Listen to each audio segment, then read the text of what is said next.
All right, what's going on, everyone? Welcome back on into another Journeyman stream. Our first season in the Bundesliga with Hamburger SV. I'm excited to get things going here.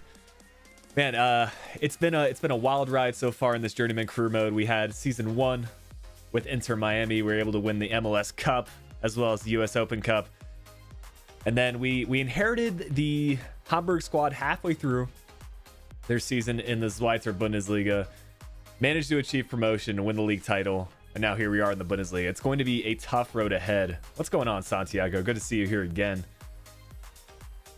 But with these with this summer transfer window opening up, it is obviously a great time to sign up some players, improve this Hamburg squad. We can actually check out and see what we're working with.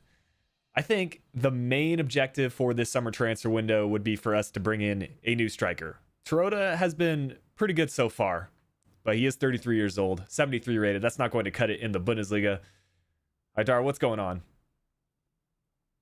So if y'all have any transfer suggestions, hit me up in the chat. I appreciate that, Joshua. Should have a new episode coming out for y'all tomorrow. Having a lot of fun with the Saints save as well.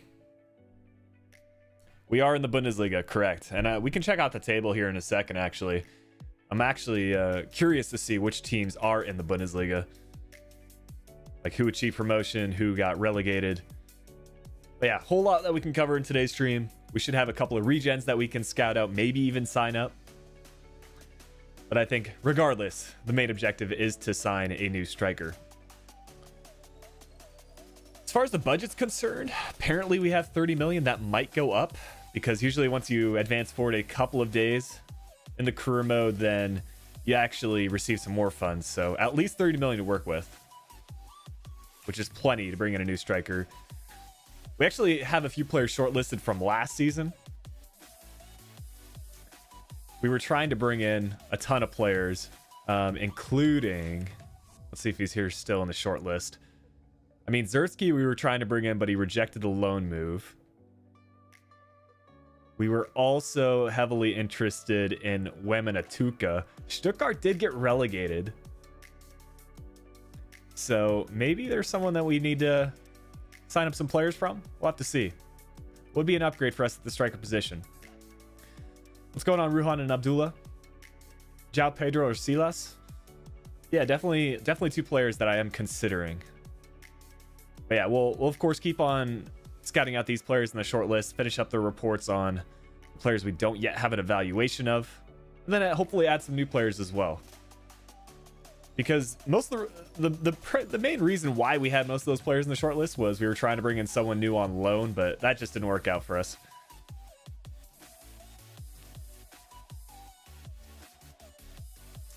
But without further ado, I think we should go ahead and add some players to the short list here.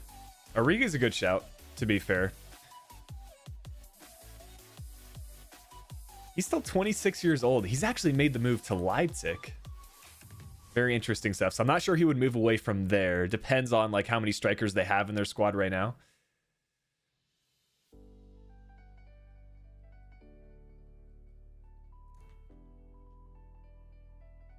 Yeah, I think we already do have this guy in the short list. I'll go ahead and scout him out. Just so we can get a full evaluation on him. Yeah, João Pedro would definitely be a potential option. Patrick Schick, another good suggestion. Over at Leverkusen. Yeah, ultimately it depends. Like, I don't mind signing players from, you know, other teams in the Bundesliga as long as they have squad depth at that position. I think it would actually make sense, you know, if Leverkusen have a ton of strikers, then they would maybe be open to letting their strikers that don't get regular play time move to another club in the Bundesliga. But kind of the plan for today's episode is to hopefully get up to the January transfer window. That's kind of been the trend that we've been doing, half a season per stream. Yeah, Nicolas Gonzalez, I believe he is a former Stuttgart player, but he's made the move to somewhere. I'm thinking of the same person. Yeah, he's actually playing over at Celta Vigo these days. We do have him shortlisted. Well, we mentioned in the last stream, but their badge kit combo Not the badge kit combo, sorry. The nationality badge combo is just sick here. Yeah, I'll see where Moise Keane's at these days.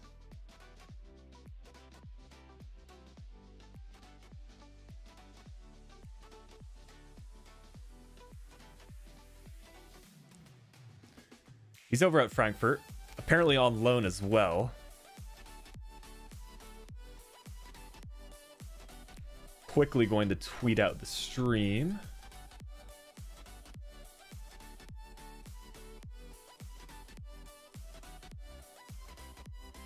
Sweet. Yeah, I appreciate all of you that are hopping into the stream today. Already 7 likes on the stream. If you could leave a like on the video, is a massive help to the channel.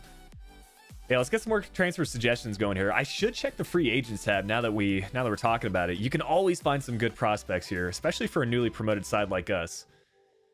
You know, we might as well see if there are any like good young free agents available.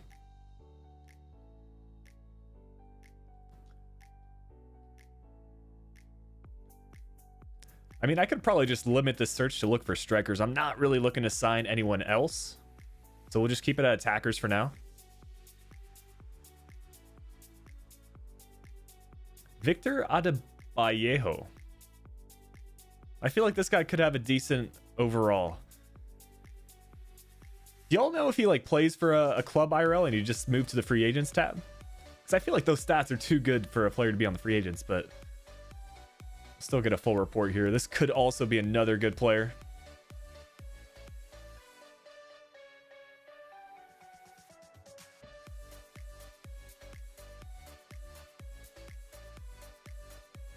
I'm telling you, usually we don't find this many like good free agents. That said, we've got a German striker here.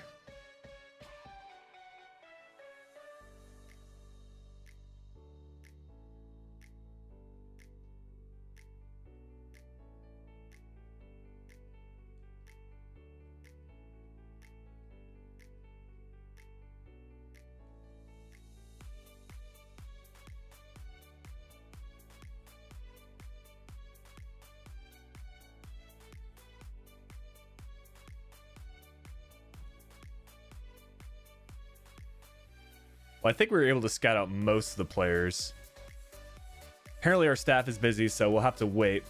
Skip 12 days so we get a report on them. Yeah, that's the plan. We'll move forward here eventually now that we have a full network sent out. Let's go ahead and check out the Bundesliga table so y'all can get an update on which clubs are in the Bundesliga and the league with us this season. This is technically season 2 of the career mode, so off the top of my head, I feel like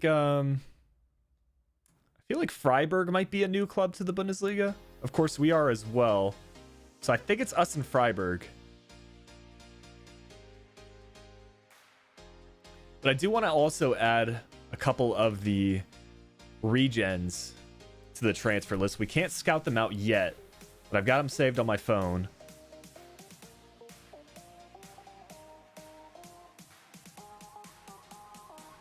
And then once we're able to scout him out, we can go ahead and do so.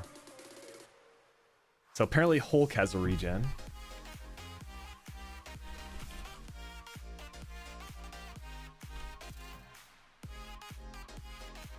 Okay, so a right wing striker, Brazilian from the Chinese Super League.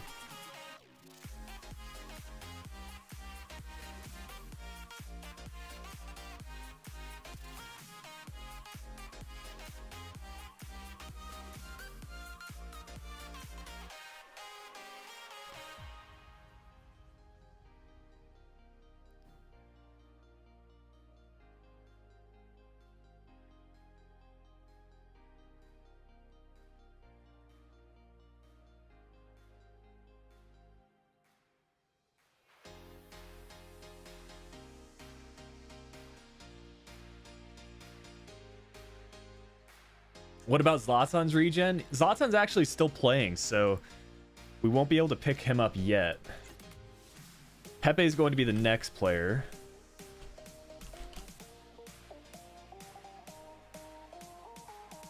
So he's over at Porto.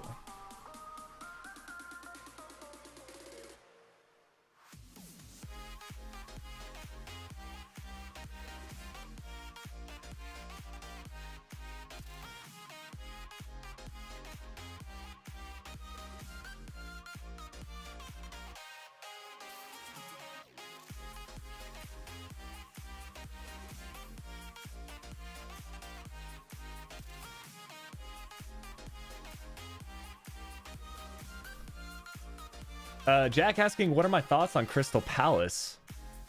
Well, you know, I actually saw on Twitter just now that they brought in Nathaniel Klein on a loan deal.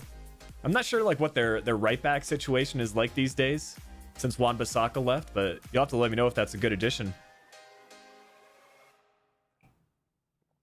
But yeah, Palace. I mean, I've liked the moves they made this transfer window. I think it's awesome that they brought in Batshuayi. I think he's proven to be a goal scorer, whether that be an international play for Belgium or in the Premier League, or even in leagues abroad. I mean, he had a great spell at Dortmund, right? Can we see the scouting reports? Yeah, in just a second. We have to add these players first, and then we'll move forward a couple of days. But we've also have Thiago Silva. That's a big one. I think he's up to an 84 rating at the start of career mode, so his regen should have a good amount of potential. Nationality should actually be Brazilian, not English.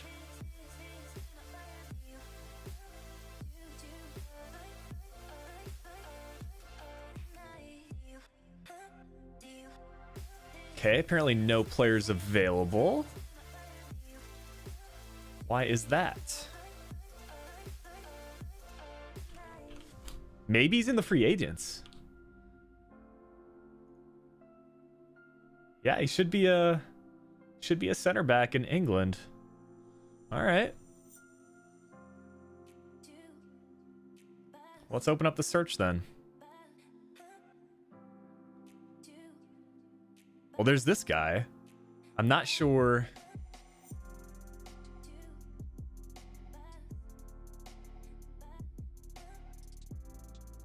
I feel like this could be it.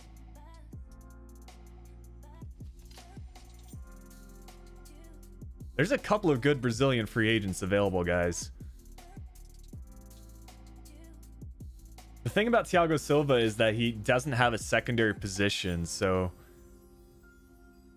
essentially we have to go based off of like their overall rating and just pick the one that would have the highest overall and a good amount of potential. It could be any of these players.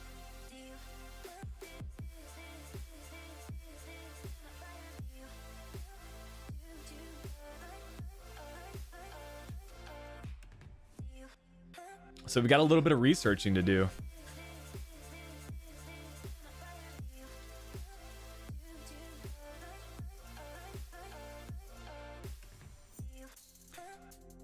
My career mode, Messi was retiring in his first season. Yeah, I found like 34 years old is kind of the earliest age that people are retiring.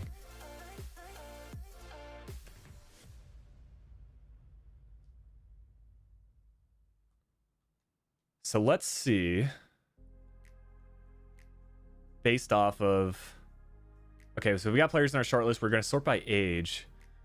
And then we could eliminate any center backs that have a secondary nationality or secondary position.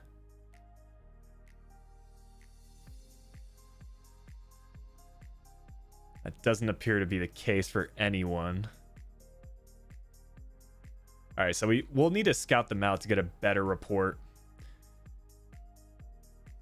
Yeah, unfortunately, Mario Götze is not available in this squad file. He's available like now in FIFA 21 career mode, but because we started this save like a week and a half ago, 2 weeks ago, he wasn't in yet.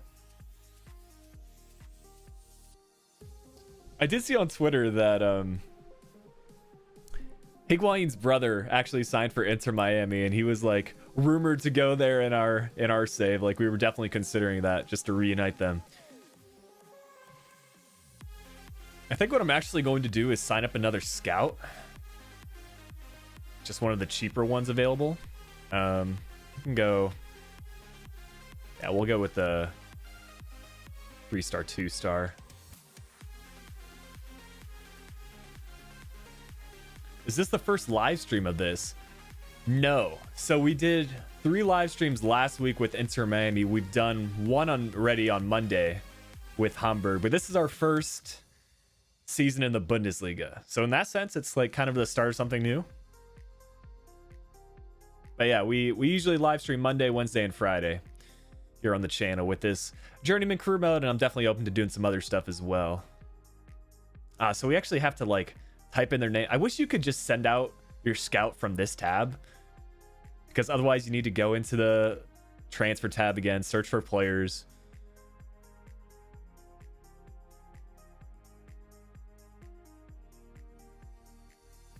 I think we've got to find this Thiago Silva regen, though, before another club does.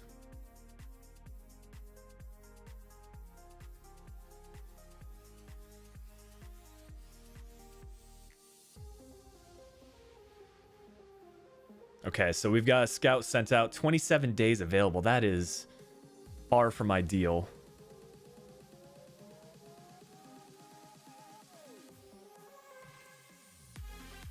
No, we haven't just started the save. We started last week.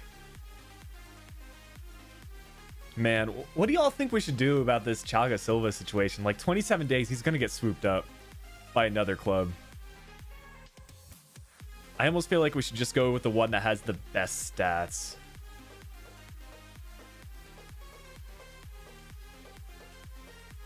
For now, I'm going to remove Xavi Simons from the shortlist. We can add him back later. I just need to have these all on like a consecutively.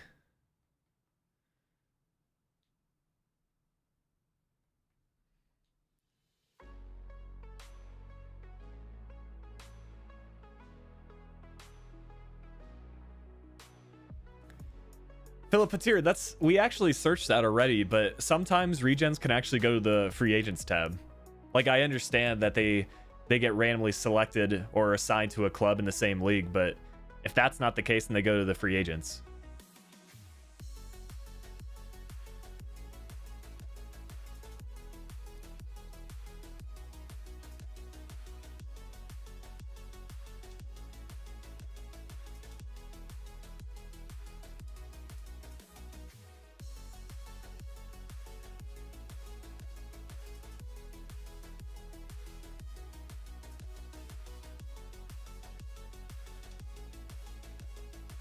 Yo, what's going on, Ascend? Right now, we're just trying to find Thiago Silva's regen. And we're not very successful at doing so right now. I think it's one of these two. Pires Feitosa or Santo Pires. Both apparently have Pires in their name. Silva Melo looks good. Let me check him out here. Yeah, he doesn't look bad. I mean, he's got some green stats. But anyways, I guess we just need to move forward. If we don't find his regen, so be it. I don't want to sign up some random player. And we really don't need more defenders, if I'm being honest. Mostly interested in strikers. Yeah, we do have Chiellini's regen available, and I'll get to him for sure. Yeah, Iniesta is available. That's a different Andres Iniesta. So this one should be a little bit more easy to identify. Center mid / center attacking mid. Spanish player from Japan. We're mostly looking at strikers, Marcus. Right now we're just searching up regens. But I would like to bring in a striker to the team. Was it center mid / center attacking mid? Yeah, center mid / center attacking mid. All right.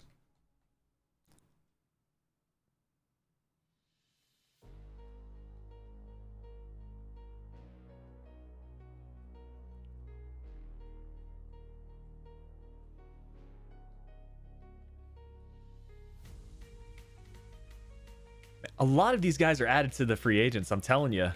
This is wild. I usually don't see this often.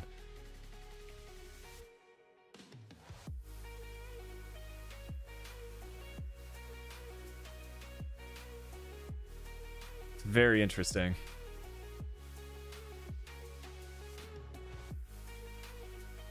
Unless we're doing a different squad file, but yeah, he's still center mid in the squad file we're using.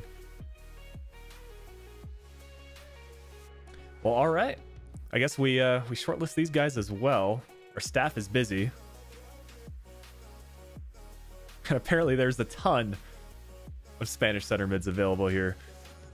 Well, we can eliminate these guys to essentially go for either a Manuel Correa Silva. I think that would probably be him. He's the only one with light green in his stats. So if he's a center attacking mid as well, I think we can effectively say this is... He's not. All right. Well, we can cross him off the list then. I was going to say we can effectively say it's his regen. I'm doing good, man. Just chilling here in the live stream. Hope you all are having a good Wednesday as well. Esposito from Inter. Yeah, we'll definitely get into some transfer shortlisted players here in a second after we cover the regens.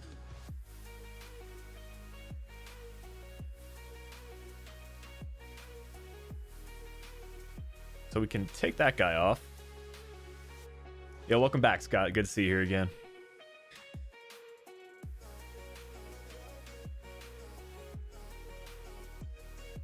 Yeah, we're doing Monday, Wednesday, Friday, right around this time. Usually I fire up the stream about 10:30 my time, Pacific. So that would be, I suppose, 6:30 UK. Y'all might have to correct me, but yeah, right around this time.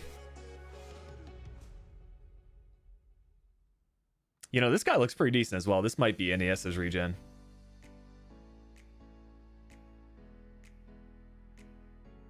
Let me actually view him in the transfer hub.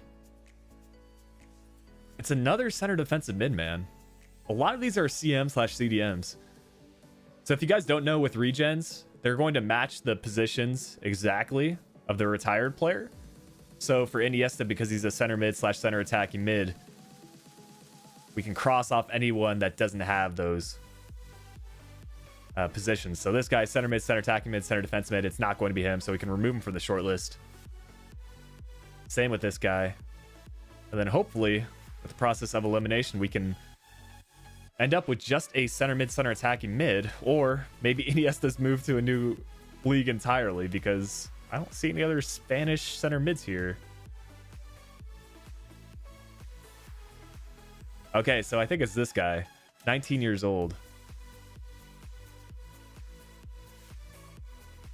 He's got 5-star skills. Doesn't look like he has the best stats, but yeah, we can effectively take these guys off the list.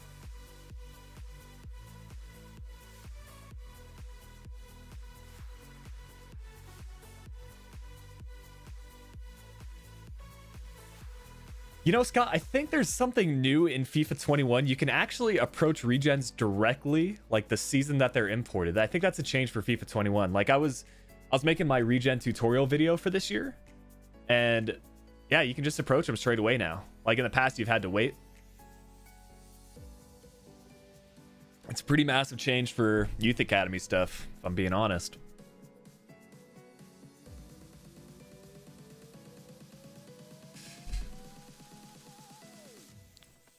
Okay, next one on the list is going to be Mascherano.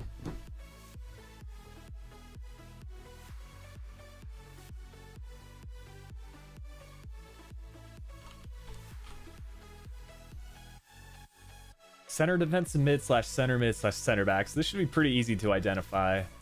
It's going to be in Argentina.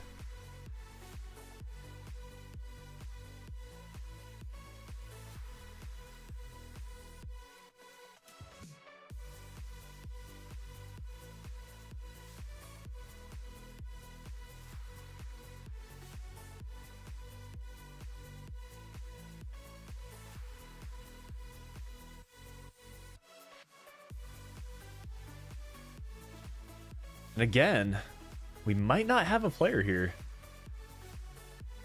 Yeah, FIFA 20 morale was a little bit OP, if I'm being honest.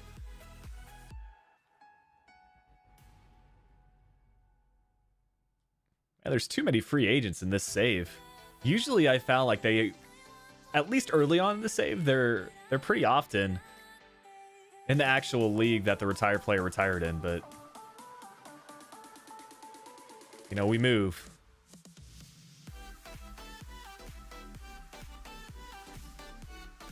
Yo, what's going on, Tobo?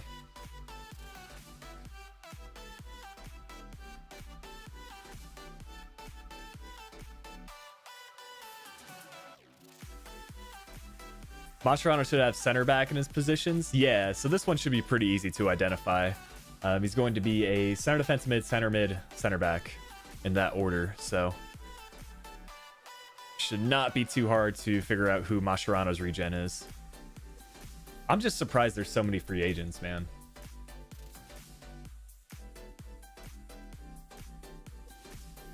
Yeah, so it's probably going to be Matthias Korinka.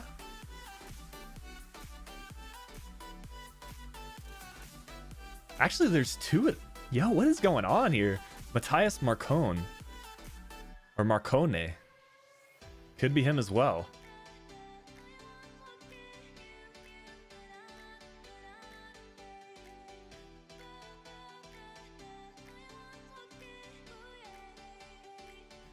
Well, I guess we can remove all the ones that we know aren't him. And then usually these regens will have showing great potential as well.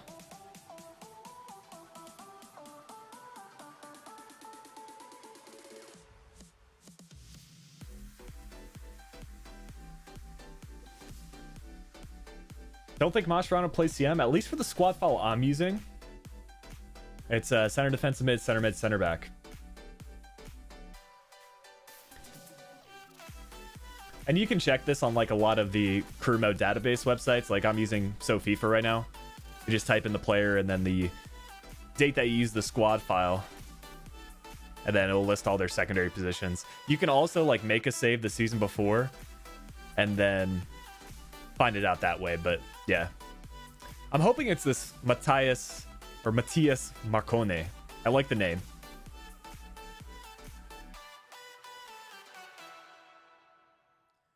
So we've got a few more, and then we can get some other short list of players.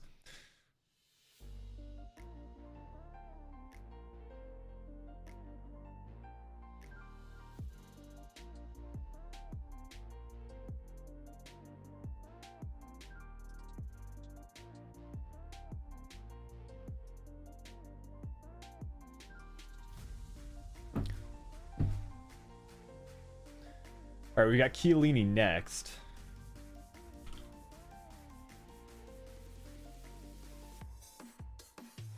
And this is just going to be a straight center back from Serie A.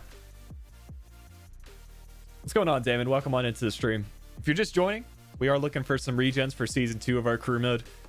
Looking up any players that retired.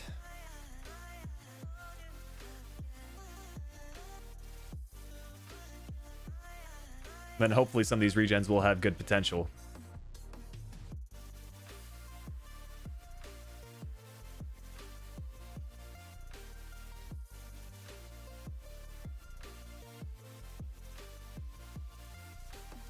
So it looks like just one player here. We can effectively say Marco Pastina is going to be Chiellini's regen. What happened in season 1? Well, we started our Journeyman Career Mode with Inter Miami and MLS. We made a couple of signings over the course of that save. We brought in Olivier Giroud at the striker position, also DeAndre Yedlin at right back, and then we signed up another player, a left back from, I want to say, Argentina. Forget his name at the moment, but yeah, we went on to win the MLS Cup, which is our version of like the league title, as well as the US Open Cup, which is our domestic cup. So pretty successful first season with Inter Miami. We started up this Hamburg save halfway through their first season in the Zweite Bundesliga. They're already top of the league. We did win the league title with them, and now this is our first season in the Bundesliga. You know, that's a good question, Scott. I'm not sure how that works with development plans. I think how I want to say it works is like whenever the player's position is when they retire, that's what the regen will have. So yeah, I guess if you trained Ronaldo to a center attack mid, you would think that you would have a Portuguese center attack mid. And Aiden, we're working with right around like 30 million, not including any transfers. So plenty of signings we can make here. Anyways, we've got one more player, Bruno Alves. Doesn't have quite the same overall as like a Chiellini regen, but Bruno Alves, 72 overall.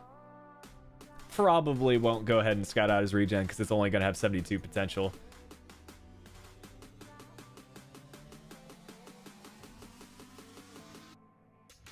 Is Liechtenstein a scoutable country now? Yeah, it is. I'll see if we actually have a youth scout available. We can go through some of the countries you can scout out. There's a lot of new countries to scout in Eastern Europe. Another notable one that was added is Wales. So we've got Wales available as a country to scout. Estonia would be a new one. So yeah, in Northern Europe, you've got Wales and Estonia. I think you could scout Liechtenstein. Maybe not. Maybe I'm thinking of Lithuania? But I swear I've had a player before from Liechtenstein. Am I just missing it right now, or? That's interesting. So apparently you can have like youth academy players from Liechtenstein. I swear I've had a player from Liechtenstein before. But anyways. Welcome back, Greg. What's going on, dude? Do other clubs train their players to a new position? You know, that's a good question. I haven't like, we could do some scouting here at the start of season 1, see if like players have moved to a new position. I've noticed in game there's definitely a little bit of squad rotation. Yeah, that's right. In Southampton, I had a guy from Liechtenstein. That's why I thought you could definitely scout him out. So off the top of my head, Aiden, the best players that retired in season 1 were Thiago Silva and Chiellini. Both of them will have, I think, 85 and 87 potential respectively. But there's also like a few other players. Iniesta retired. Hulk retired. Pepe retired. Mascherano.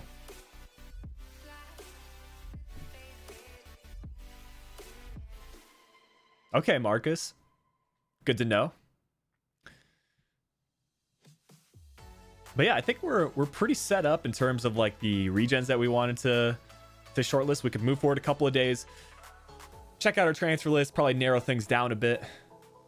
I know a lot of you have joined the stream in the last few minutes, so this is the squad that we currently have available to us. Our main objective for this summer transfer window is to bring in a new striker. Simon Terode is a bit of a legend in the Bundesliga, but he is aging pretty rapidly, 33 years old, and we need a higher overall striker for the Bundesliga if we want to survive the drop. So I think a marquee signing there would be good. The rest of our squad is pretty young, to be fair. I think we're probably fine for the goalkeeper position. We could sign a new center back in this window because this guy is 31. He has a pretty good rating though. Right back, we're pretty set. Leibold's a good left back option for us and also our club captain. I would say our center midfield is pretty stacked. We've got Dudziak, Robinson, our homegrown player, as well as Kinsobi, who is decent. We might upgrade there. So I would say striker, center back, and then maybe CM could be 3 potential players we could go for. Yeah, Aiden, we are scouting out their regens just for fun. I'm not sure if we're going to sign any of them. Although with that said, like considering we do need a new center back in the team, that Thiago Silva regen is going to be in the free agents. So if we can figure out who it is, then I might sign him up. Yeah, man, I don't know, Chris, when EA are going to update things. Like, I know with the Southampton kit, I've received a couple of comments saying that the sponsor hasn't been upgraded. I'm not sure for the reasoning behind that or why some of the new stadiums haven't been added. Unfortunately, I don't have the scoop on that. Although that's a good point, Scott. Maybe with next gen they'll incorporate it. I think all things considered, the fact that we've received the game when we did, and it's in a decent state right now, at least as far as career mode and ultimate team's concerned. Haven't played enough pro clubs to test that out, but I think it was a good job to have brought the game out considering everything going on in the world.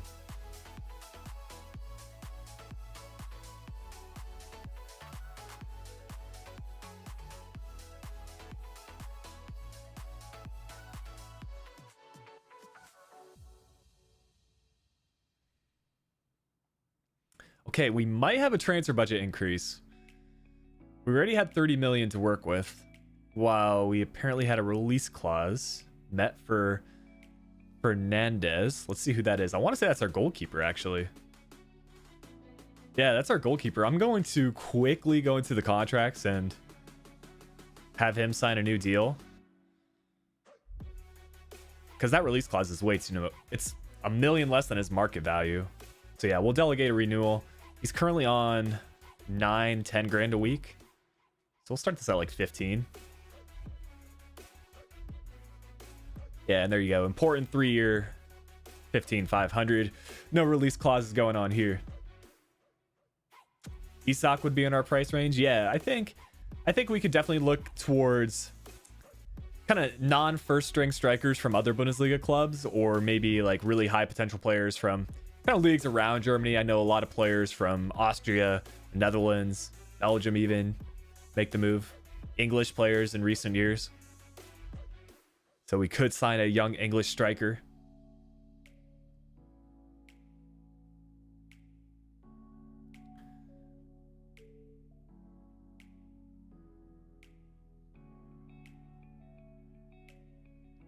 Yeah, I mean, when Messi and Ronaldo retire, I think we do have to consider bringing in their regen.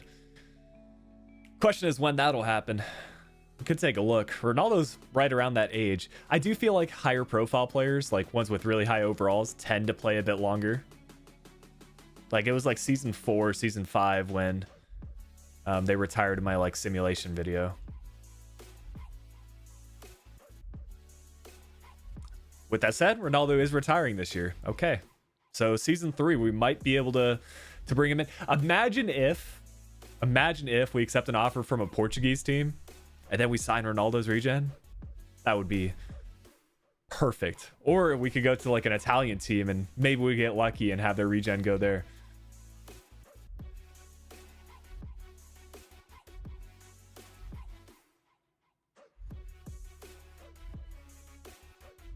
Yo, Ronaldo and Messi are retiring the same year. That'd be so wild. Imagine like that would be like a heartbreaking day in football if next year both Ronaldo and Messi announce their retirement. That's wild. I've seen Mbolo suggested a couple of times, so I will add him to the transfer list. Bit of a career mode legend, if I do say so myself.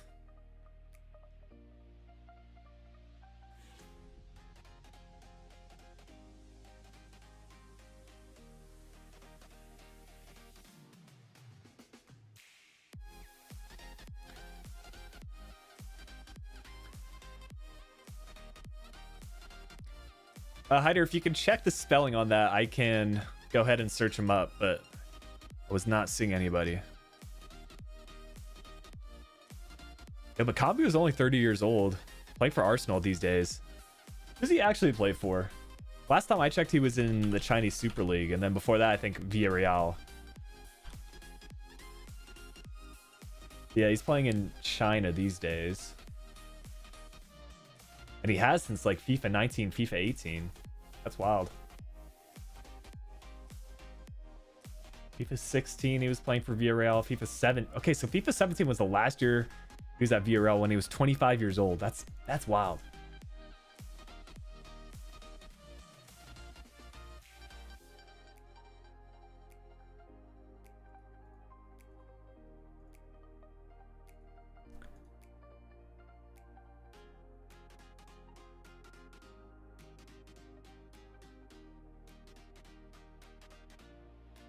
Yeah, we definitely are going to consider signing some players from Stuttgart. I do like to go ahead and try to sign players from clubs that got relegated the season before. So I think it was Stuttgart, and I'll have to double check which the other team is. But Stuttgart's going to be the one with more high potential players for sure. There were only 2 teams that went down because the other team, the Bundesliga, won the playoff final. So gosh, it would be Stuttgart. Who else?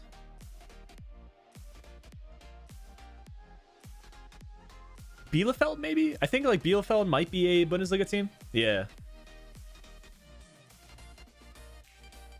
So we can check out players from Stuttgart and Bielefeld.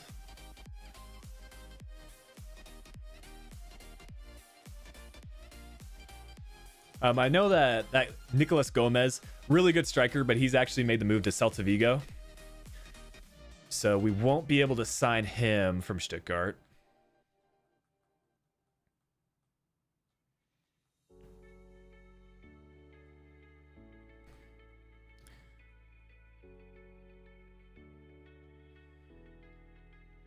Okay, let's see what we've got to work with here. I think Koulibaly might have a decent amount of potential. And then we've got Wamatuka. We tried to sign him last year. We might have to bring him in now. I mean, look at his release clause. 8.8 million. That's wild. Like, that is almost nothing from our transfer budget to bring in a really quality player. That's only a third of our transfer budget. So that is definitely a signing we need to consider. I'm doing good, T. Parker. Yeah, just chilling here on a Wednesday. Yeah, Greg, I think Thomas Muller would be a good signing as well. I mean, he spent the majority of his career over at Bayern, and like IRL, I don't think he would make the move, considering like how many goals he's scoring. But knowing how career mode is, they do tend to sign some younger players. Well, let's see. Anyone else from Stuttgart we want to go in for? Oral Mangala might be a move as well. I recognize that name from career mode. Nicholas Narti. Let me see what his potential is. I remember him from my Stuttgart career mode back in FIFA 18. Okay, he doesn't have the best potential.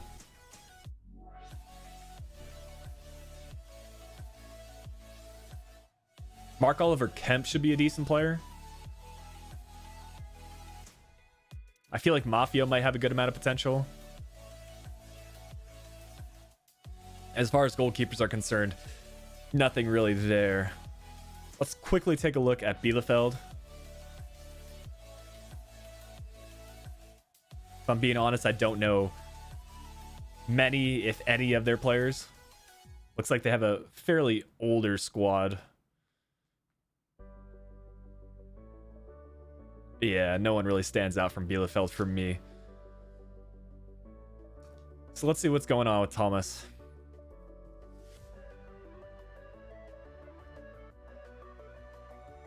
I do think we can go ahead and see if any like older Germans are looking to make the move. I think Muller's probably out of our price range, but if we can find someone that has their contract expiring, we could sign on a pre-contract or maybe on a budget deal.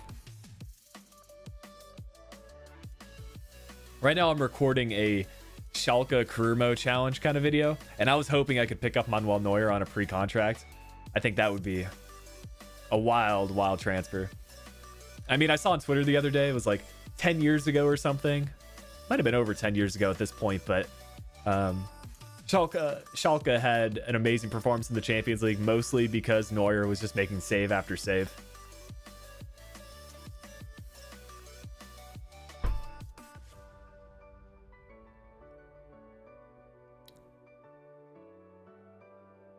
Yo, Journeyman with Celtic. Yeah, that's a good country to start in for sure.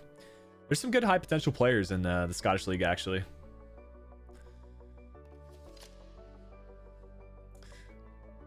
If y'all could let me know if you know of any, like, I don't know, high profile former Hamburg players,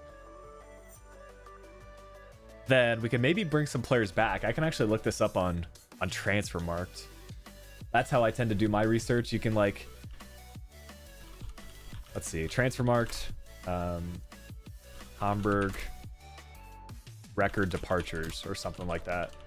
You can like sort by the player's highest market value and stuff like that.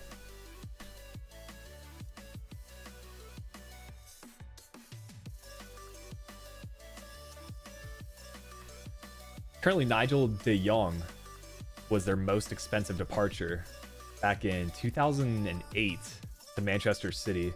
Van der Vaart to Real Madrid in 2008 as well. So apparently this Hamburg squad in 2008, 2009 was stacked. Or maybe the season before. Hakan Çalhanoğlu. I forgot he played for Hamburg. Apparently Boateng did as well. That's interesting.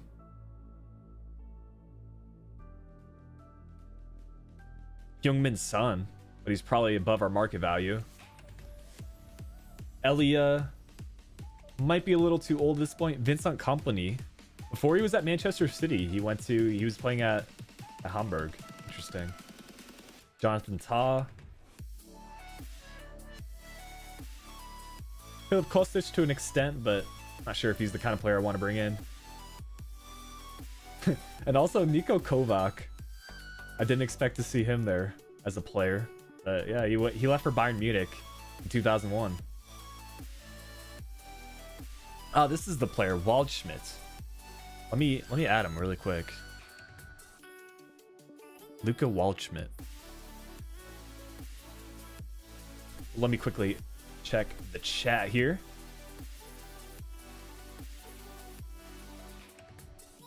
A lot of you are saying Özil. Did Özil play for Hamburg? I think it was just Werder Bremen and Schalke, right? Is it actually the birthplace of the Hamburger? I was actually wondering that.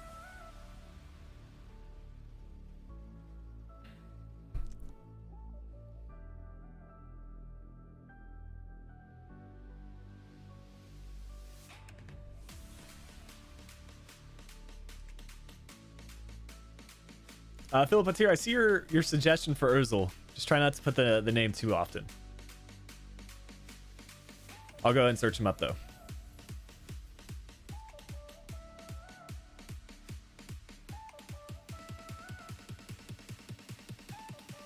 Yo, he's went to Bayer Leverkusen actually. That's kind of wild. 32 years old, 80 overall. That could be a transfer we can make happen.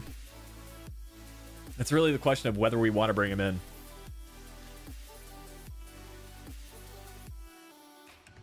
I'm gonna be honest though, I think we got to go in for Wemina Tuka.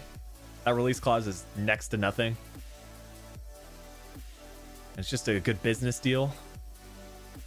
And a smart signing as for like what we need to improve the squad. 5-star skill move, 2-star weak foot we definitely need to work on, but he's only 21 years old. Has good pace. Pretty good dribbling stats, good strength. Pretty much a complete striker. We just need to work on that weak foot. So what we could do, we could bring in Wemina Tuka on his release clause, and that should put us right around the range to still bring in Özil, if y'all think that's a good idea. If enough of you are interested in it in the chat, then we'll sign him. And then we can move Robinson around so that he's our center midfielder and we can open up that center attacking mid spot.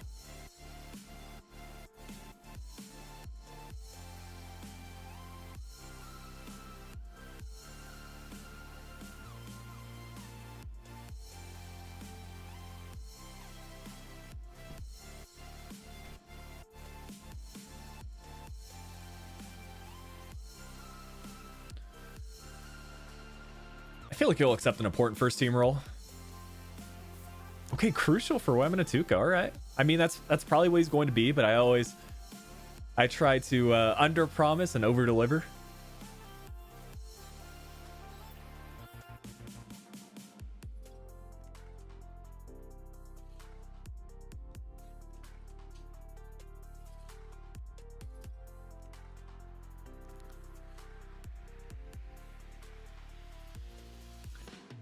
Yeah, I feel like the cutscenes have switched up. Sometimes you're in a restaurant, sometimes you're in a hotel, sometimes you're actually in your office. It all switches up sometimes. All right, let's see which kit number to assign for Wemina Tuka.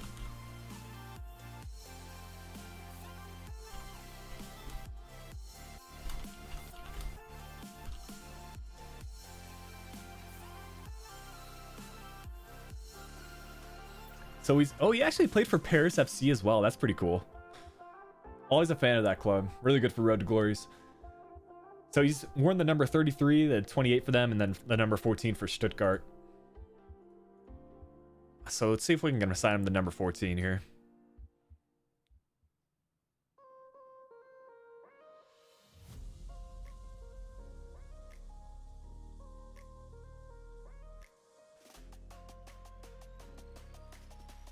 Okay, Hunt has the number 14, so we can't be giving him that. We can try 28, we can try 33. Gideon Young, kind of an important player. I like 33. Double threes. As far as I know, Paris FC is still League. Yeah. So they're still in FIFA. We're going to set up a development plan for him right away. So we can hopefully improve those 2-star weak foot. Also working on his shooting. No complaints there. It's going to take 17 weeks. That's kind of a long time, but you know, we've got all season to do so. What are my plans for next season? Well, honestly, with this Journeyman Career Mode, we kind of have to take it season by season. Like, I don't know which clubs are going to offer us a manager job at the end of the year and what we're even going to achieve with Hamburg here in the Bundesliga. Because like, we had a pretty easy time in the Schweizer Bundesliga, but now that we've made the step up, I'm not sure how we're going to play. Because the thing about this Journeyman Career Mode is like, for these streams, I mostly do either interactive match sim or quick sim. I'll usually play one match in terms of gameplay per stream. So overall rating does make a big difference. I think we could play pretty well, like if we hop into the games, but we just wouldn't progress through the seasons quickly enough. That's where someone like Ozil might be helpful. I mean, bringing in an 80 rated player would be huge for us. Because essentially what we can do is just do... I like Robinson as a center attacking mid, but we can just move him to center mid. Take Kensolby out, bring in Ozil.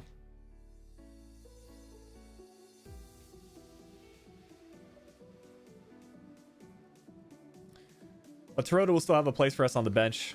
Fortunately, Hinterstair will not. That's already a good upgrade, though. Let's see if we can pick Ozil up on a discounted price. 20 million is a little bit much for him, in my opinion, considering he's going to decline in his value. But if we could do like 15, I'd be okay with that. If it helps us survive relegation, I'm down for it. I mean, looking at his stats, though, he's going to be a technically great player. I think Bayern would loan you Chris Richards. Yeah, we could definitely look at some loan to buy deals now that we're still early in the transfer window. And we don't have to panic buy anybody. And I appreciate that, Matthias. Or maybe Matthias. How many seasons are we doing with Hamburg? This is going to be our last season with Hamburg, and then we're going to move on to a new club. So it's one season per club for most cases. Hamburg was a bit of an exception because we inherited them halfway through, but now that we're on a regular European schedule where the season ends in May/June, it's just going to be one season per club. So we've got to use all the funds for sure. Anyways, I think it's okay for us to head into the simulation. We're not going to make some signings right away. Although we could go in for Ozil right now. Like, I think we've got a full evaluation on him.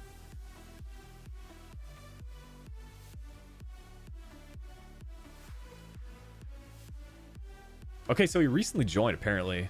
Yeah, so we can't pick him up. Yeah, MLS is super interesting in that sense. Like, it starts before every other career mode and it ends like halfway through the season. We could look at some loan deals potentially. Let's look at some of the other bigger clubs before we hop into the simulation. I think definitely German teams, because they won't see us as a threat. You know, we just got promoted. We're not going to challenge for the league title. So let's look at the likes of Dortmund. Let's look at the likes of Bayern. I'd say either a midfielder would be good to bring in. I didn't realize Jude Bellingham was a center mid, but kind of cool. Maybe Gio Reyna? I mean, he plays a pretty crucial squad role for Dortmund IRL, but in FIFA, I doubt it, you know? That'd be a pretty good signing.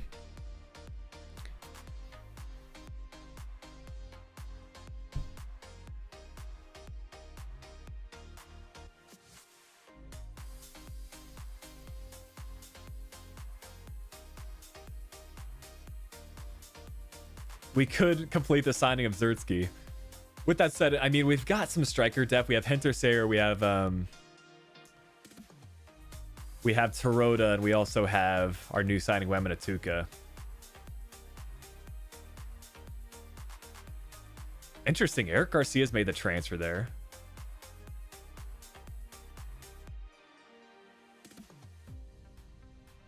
Yeah, I think maybe going after a center back could be the move.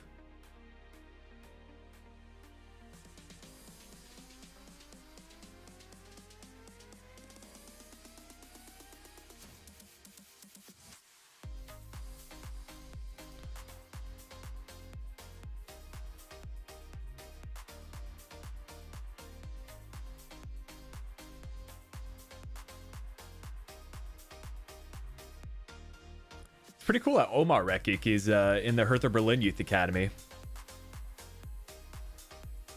I mean, you've got the other Rekik. Forget his first name, but yeah, he's got a pretty high overall as well.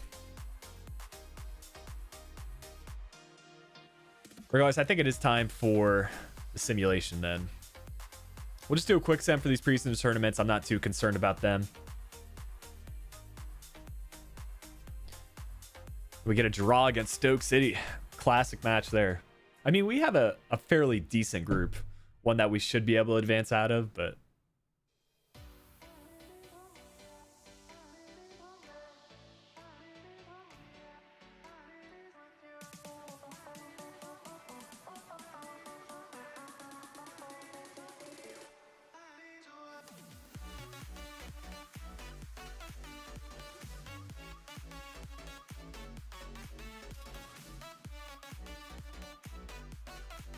there we go. We finally get a win against Elche. Looks like Get seems to be the top runner in this preseason tournament. The worst is when the player... Yeah, injuries in the preseason are horrible. That was especially the case in FIFA 20. Unless you adjust to the sliders, you would just get some bad injuries, man. I haven't had any super bad ones in FIFA 21. Like, even with the Schalke video I'm recording, I'm doing, like, multiple seasons, like 5 seasons with them. I think the worst injury I had was 3 months. For a first team player.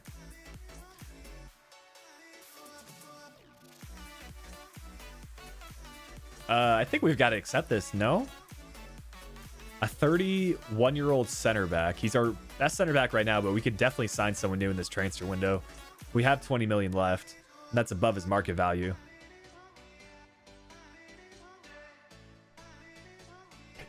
Yeah, I mean, 3 months is still bad, but it is, like, somewhat realistic. I mean, injuries happen in soccer/football, so... I mean, any sport, to be honest.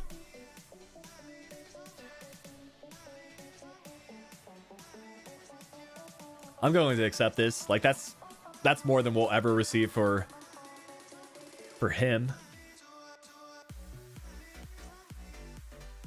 You know, I haven't tried Jonathan David yet in career mode this year, or maybe even last year. Like, I know he was a super popular signing, and for good reason. Like, he's got great stats, pretty promising player IRL.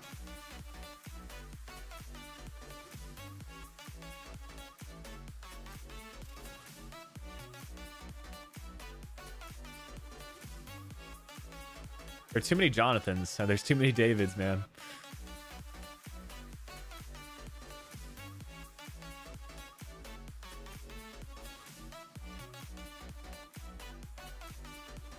Yeah, for sure. Davies and David are two of Canada's most promising players for sure.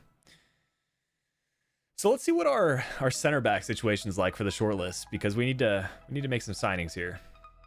We're still trying to find out who that Thiago Silva is. But it doesn't look like we have too many center backs that are real players. So we either cross our fingers and hopefully bring in the regen, but you know, that's definitely not certain. We could go after Marc-Oliver Kempf from Stuttgart, left-footed as well.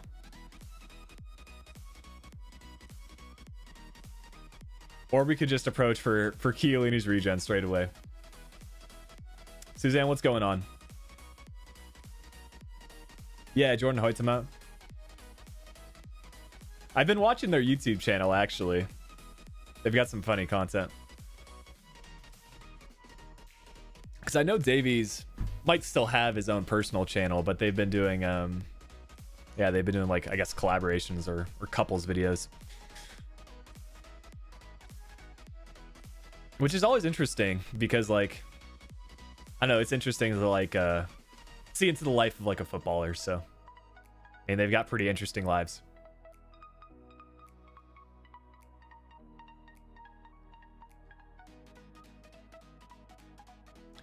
We should probably rotate our squad a bit for this one. I'm going to leave this one to the computer.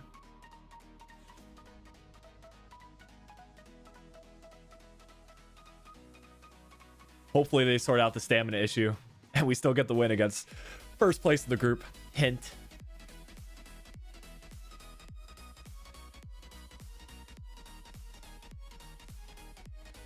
What do we got going on here? Apparently the club is not happy. Right after we advance in the group stage of the preseason tournament.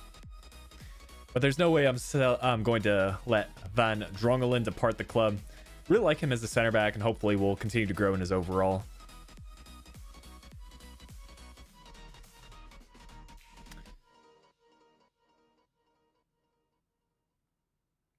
Am I going to be able to finish in the top half of the table? I think that would be a challenge.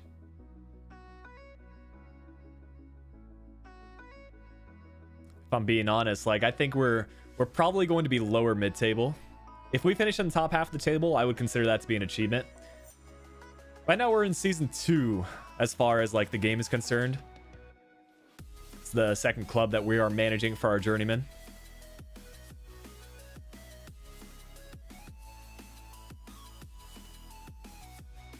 And hopefully we can advance here to the final, get a couple extra funds, but we lose out on penalties. That's kind of a bummer. We should still have 20 million to work with though. Plenty to bring in another center back, as well as some more squad depth for other positions. I do want to sign some players from Club Brugge. I mean, I drink coffee from this mug every morning. To be fair, Bruges have some great players.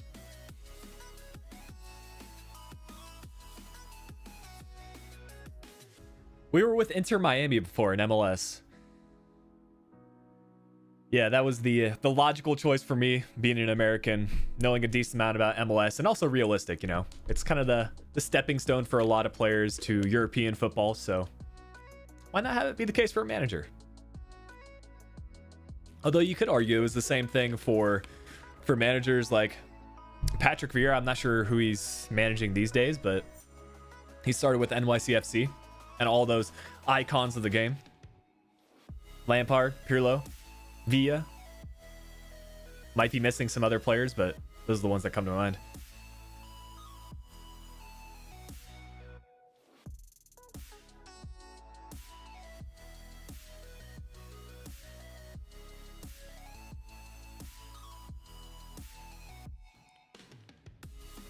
Okay, apparently this guy's a free agent. He's a little bit lower in the overall than I expected him to be.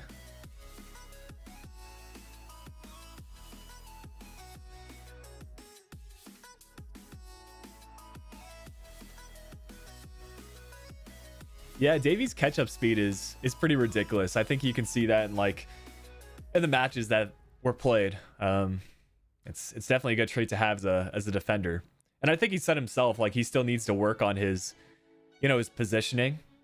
But he's so quick that even if he pushes a little bit too far up, he can still have that catch-up speed and recover as a defender. We're mostly looking for center backs at this stage. We already brought in Weminatuka as a striker option from Stuttgart. So he's going to be our new first choice striker. And now we're adding a little bit more squad depth at the center back position. But there's no way I'm going to sell Kittel. Also, what's going on with Sassuolo's badge this season? Is that how it is? I remember being all green.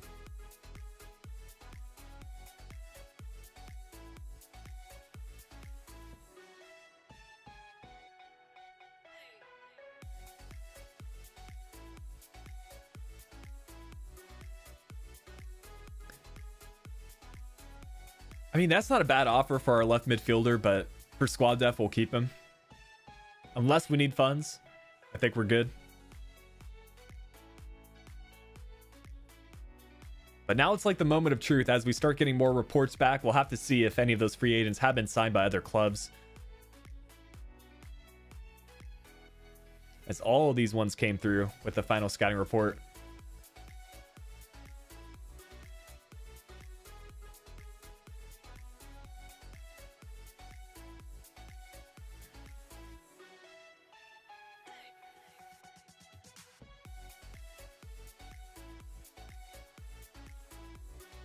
Apparently, we still need to work on our center back scouting.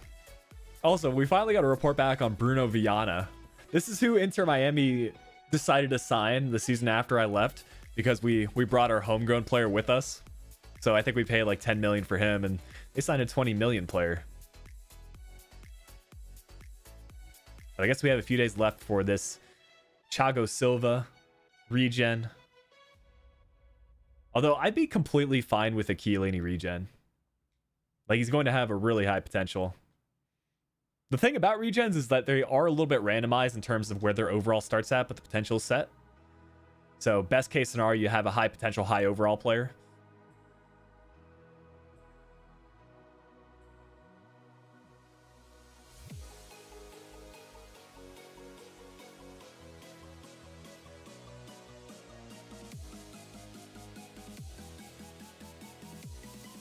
Yeah, I'm not sure if Beckham has ownership with Salford City. I know he's a part owner with Inter Miami, but I'm not sure if he's also affiliated with Salford City like a lot of those other Manchester United former players.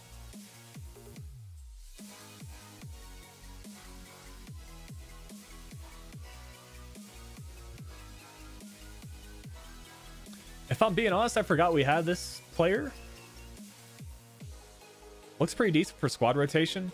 So again, for now, I'm going to reject until we need more funds. I'm pretty fine with where we're at right now.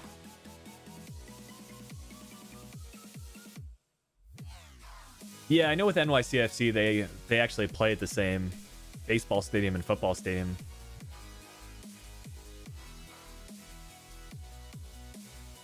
Aiden, that's a good question, man. It's really hard to predict that sort of stuff. I'm happy with where the channel's at right now, like in terms of posting content. For me, like, I try not to focus on the numbers too much. I think it is important to like look at your YouTube metrics, see what's working, see what's not working, and where you need to improve. But I'm happy with how career mode is this year. I'm enjoying playing the game, and hopefully that reflects in the content. And then it's just a matter of staying consistent, you know, with the live streams, with the videos. That stays the case the year, we'll see what happens. Although, Scott, to be fair, like, that's kind of the target I have in my mind. I think 50K could happen. I've had some comments saying like 100,000 subscribers, and I'm not going to go out and say that can't happen, but it is difficult to grow in subscribers with YouTube. But the thing about YouTube as well is, like, once you get a little bit of a jump going, like once you start trending up, you really start going. So for a lot of content creators, you're like right around the same, and then you see a massive spike.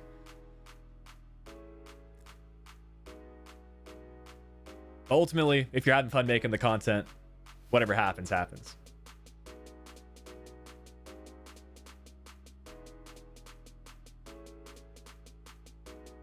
Yeah, that's true. All it takes really is one viral video. I think for my channel in particular, it was the Liverpool career mode I did in FIFA 16. It was just, I don't know. I think maybe it was the timing, maybe it was the fact that I don't usually do larger clubs for my career modes, but that series hit a lot of people's recommended, and that was probably the most, I guess, successful point of my channel in terms of metrics.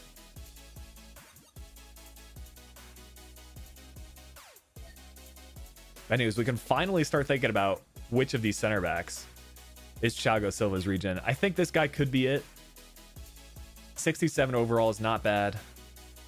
Although we have a 69 overall and a 68 overall. So it's one of those three. Unfortunately, I'm not... Actually, maybe if I like search the player, we can see if they're showing great potential. Let me quickly do that.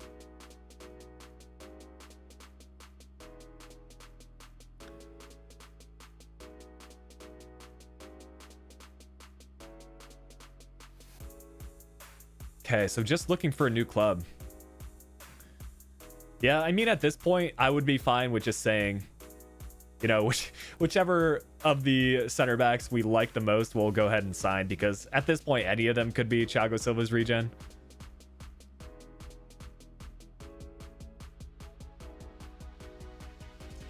Yeah, and I think that's also the case with FIFA 21. Cutsy, you know, he's been doing full-time content creation for the last year, and it's just a matter about like the timing working out. Like, the thing about really any skill or content creation is that you need to be really good at doing it so that when the timing's right, you know, that'll show off. So for Cutsy, you know, he's been perfecting his craft, and now in FIFA 21, you know, it's just the timing's right, combination of the right elements. You know, I do need to get to grips with controlled runs. I've done it accidentally in a couple of my recordings and a couple of times offline, but I don't know how to really use it effectively. I know there is like ways that you can essentially do the controlled run or even the lock onto a different player. This is particularly effective with when you're playing online against someone else. I don't know how it works against the computer, but yeah, y'all have to let me know which of these center backs we want to sign.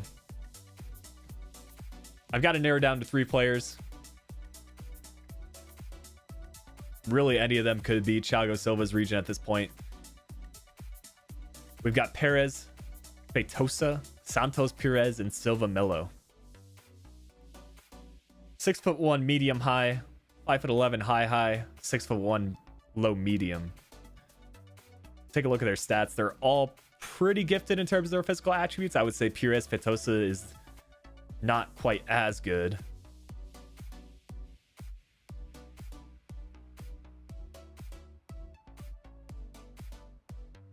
I think Silva Melo might be the best, but with that said, like, this guy's 17. He's a bit lower. He has a higher overall. The high work rates. And that's this guy as well. Yeah, Scott, I know Cutsy's been doing the YSL for quite a while now, but particularly in terms of like full-time content. Yeah, I mean, he's definitely been he's been working on YSL for quite a while, and I think at this point, then you know, he makes it better and better. Thiago Silva would have retired in the Premier League, but because there were no Brazilian center backs in the Premier League, that means he went to the regen category for the free agent. So I think Marcelo Emmanuel Santos Pires is going to be the player we sign. There's a good likelihood this is the regen. 17 years old, 69 overall. He's got to have at least great potential. Pretty pacey, decent defending attributes, high work rates. Let's go in for him. And apparently for the wages, we only need to offer between 550 and 750. I might be a bit more generous.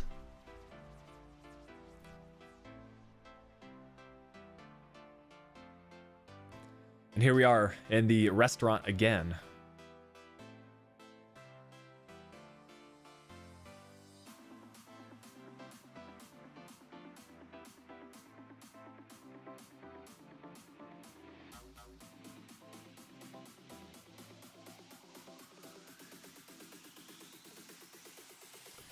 We'll go ahead and offer 1K. I'm shocked like it's this low for a free agent, but all right. We've signed Thiago Silva's regen. That's a little bit more center back squad depth, but I do still want to bring in a first team center back because we've got, I guess, one player already left the club. So what we could do, just do that. Sign another center back during this transfer window. Otherwise, Leicester will be our first team, but he's getting a bit older. How long have I been doing content? I started in FIFA 13. I've been following YouTube stuff since like 2009. I originally got started with Call of Duty, and then a lot of the Call of Duty content creators eventually well, not a lot, but some content creators shifted over to FIFA. That's how I got involved in the FIFA scene, started discovering some more people. And then as far as career mode is concerned, I watched like a few career mode videos in FIFA 12, but really in FIFA 13 with Calfreezy's QPR. Still one of my favorite career modes on YouTube. If any of you guys watched that, you'll know some of the players. Luis Muriel was definitely one of the highlights. And back in FIFA 13, he was ridiculous.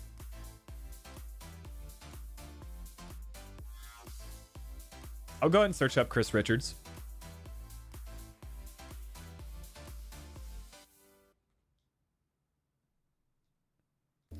Showing great potential.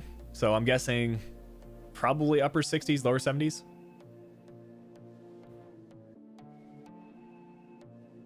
Okay, Edson Alvarez. Yeah, if you can hit me up with some center back transfer suggestions, that would be much appreciated. That's going to be the area of focus for now. About 20 million is going to be our price range. I do know that Edson Alvarez can play as a center back because we signed him for our Kaiserslautern career mode last year.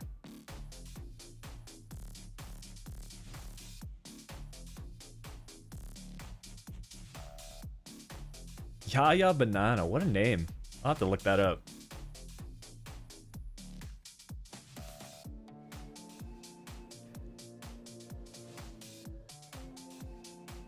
Only release clause of 4.8 for Mengi.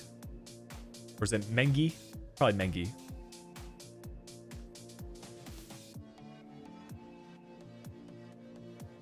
It doesn't look like Banana's still in the game. That's too bad. That's an incredible name, though.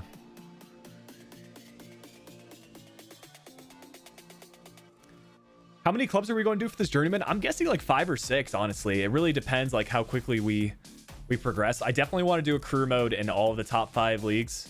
So we've already checked Germany off the list. Still got to do Italy, Spain, France, and England, of course. Then I think eventually we'll go ahead and try to win a Champions League final with one of them. But I think after this season, I'm not sure if I'm going to go directly to another top 5 league. I kind of want to go to Portugal, the Netherlands, maybe even Belgium. But I think Portugal and the Netherlands are kind of at the top of my list. If I receive an offer from there, I'll probably accept it.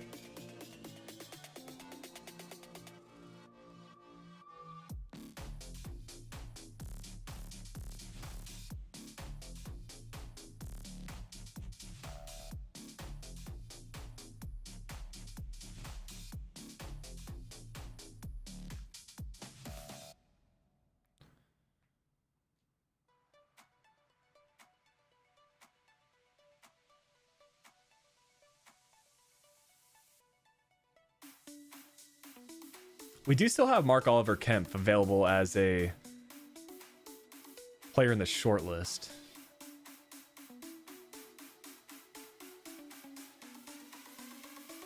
Unai Nunez must have made the transfer over to Newcastle.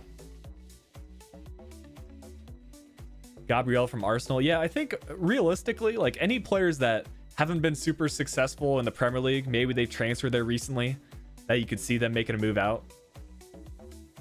That could be good. We do want to bring in a player that's at least mid-70s for their rating.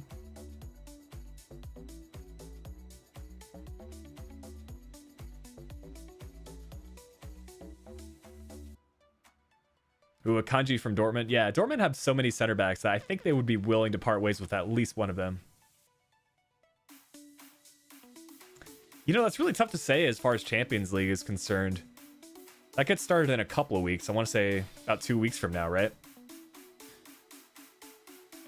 Well, for now, I guess I would put my bet on Bayern just because, like, they were the previous champions. But with that said, like, they haven't been in the best form of the Bundesliga this year. They just find a way to, like, turn it on in the second half of the season. That's consistently, like, what Bayern do. They have, like, a subpar first half of the season, and then they're just absolutely incredible in the second half. And ultimately, that's what matters for a Champions League. Like, if you can just get past the group stage into the knockouts, and then you hit form at the right time, then you are golden. Okay, why did that not come up with any players? 16, 21, that's why.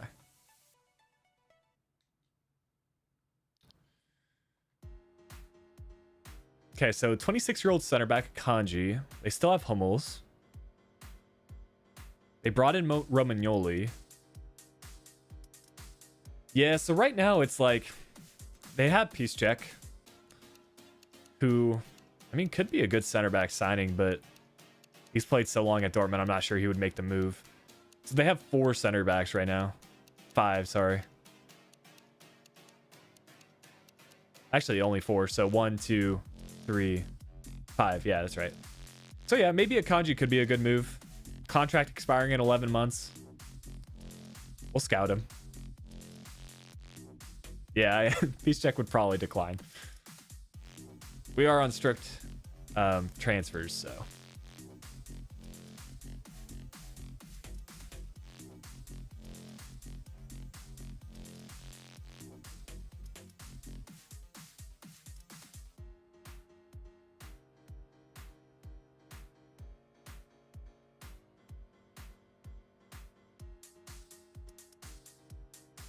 Interesting. Who did this guy play for before? Because he's at Southampton. I don't recognize the name. Huh. Apparently he is a Arsenal defender. Decent.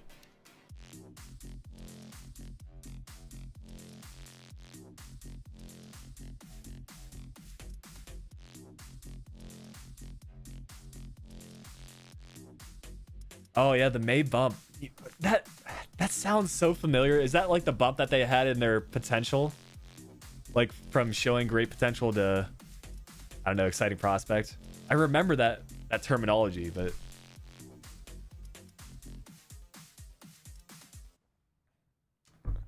that reminds me of Bama Striker videos, honestly. He made so many of those tutorials back in the day. I'm still playing fantasy football with Bama, actually.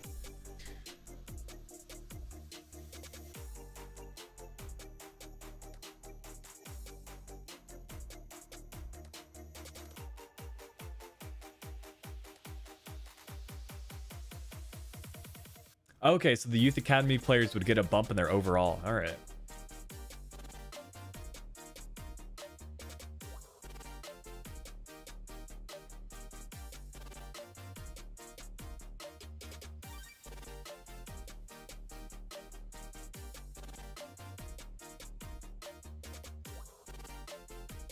To be fair, this guy's not a bad center back. 26 years old, 71 overall. I just feel like we're missing the overall rating. Like, we've got some all right players, but nothing about this like Hamburg side is super exciting to me yet. Like, we need to get a couple of high overall players if we want to survive the Bundesliga. I think that Ozil signing would have been fantastic, because then we could have just moved Robinson down, Ozil there, right behind Wem and Atuka.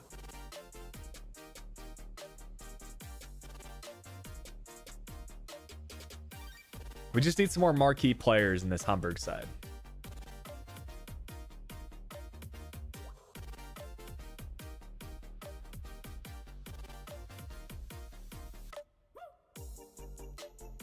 I'm going to see what the scouting report is for Kempf, and see if that would be a realistic signing to bring in. If not, we'll have to wait till January, but considering we had 30 million to work with, I do think it would be smart for us to make a few more signings.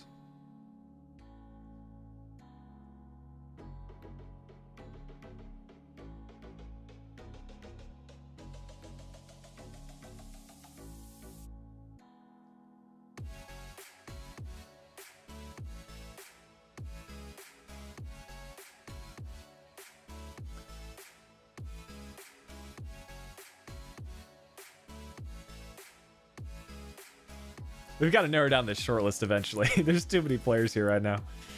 But anyways, we'll see what we have for center backs. Kemp is a 76 overall. That's not bad.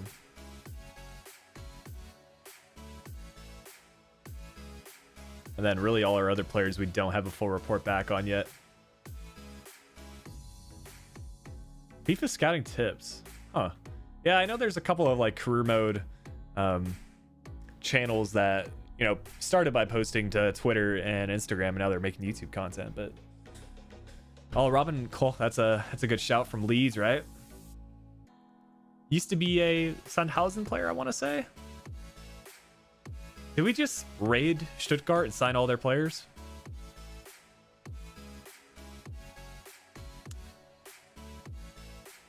Does Kemp mean struggle in German? I'm not sure.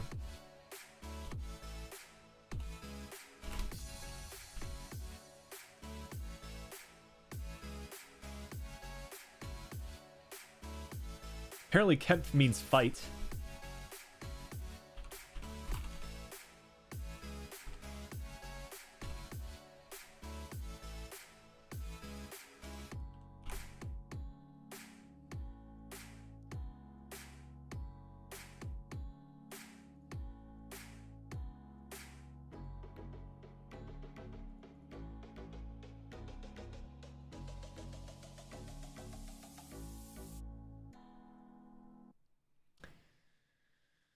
Yeah, it's a tough call. I'd say either him or we could just go in for a Kanji. I'm guessing his market value is like around 20 million. Kanji starts at a 13 million value. So yeah, I'd be okay with spending 20 million on a Kanji. That would definitely be an upgrade for us. I mean, you could be right, Scott. Santiago, yeah, I'll shortlist him. Although, not sure we'll bring him in because I'd like to have an evaluation on players at this point.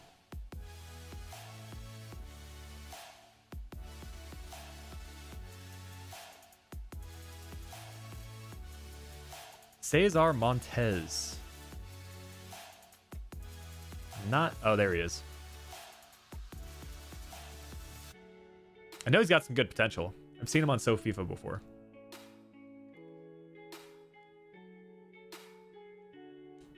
Let's see what the Bayern center back situation's like. I know some of their big name center backs have moved already.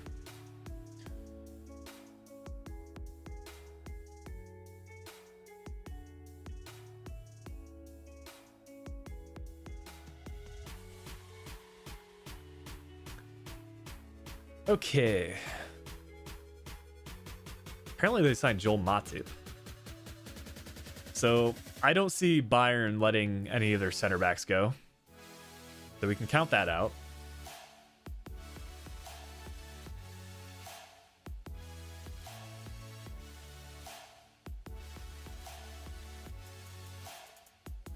Fun fact, Karim Çalhanoğlu is Hakan Çalhanoğlu's cousin.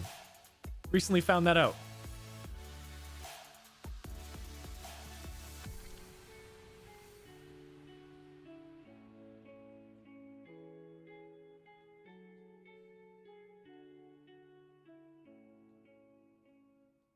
Seamus Coleman to Hertha Berlin. Interesting stuff there.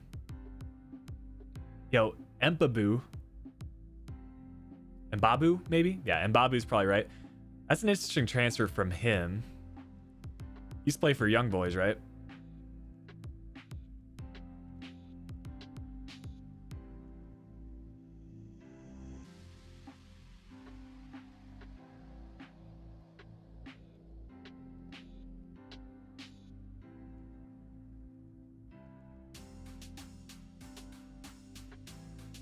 Or what else we could do is just look for German center backs abroad.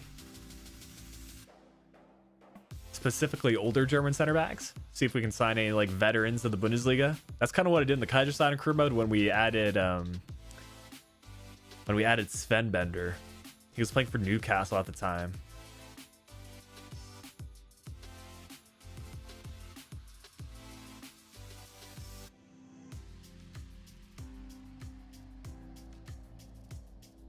It's just a question of if there are any available. Gundogan to PSG. Interesting. Holger Badstuber. Yo. Let me see what his rating is these days. I kind of like that transfer.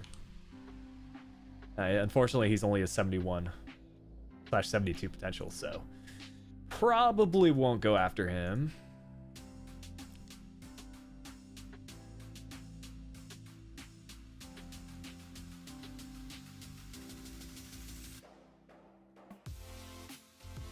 We could do Boateng. He's been at the club since 2020, so he should be available for a transfer. Market value is right around what we have.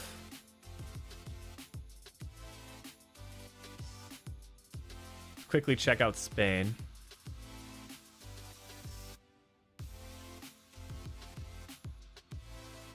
And speaking of Sven, he's over in Athletic Club Bilbao, as well as Marcel Schmelzer at Getafe. I'd say we either go after Sven Bender or we bring in Boateng. I kind of like the Boateng transfer just because I'm a fan of his game.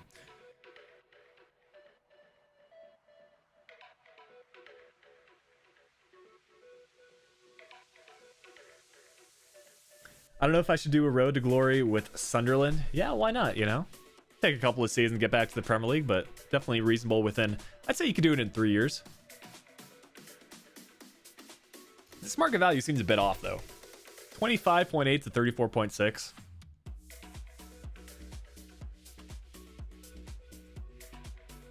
These Inter kits are sick, though. Yeah, I'll check out Diallo after this Boateng transfer, because I'm not going to offer more than like the market value. 21.5 is like my max. I like Diallo as a transfer, though. Okay, 28's too much. I'll say it again. 21.5, no higher.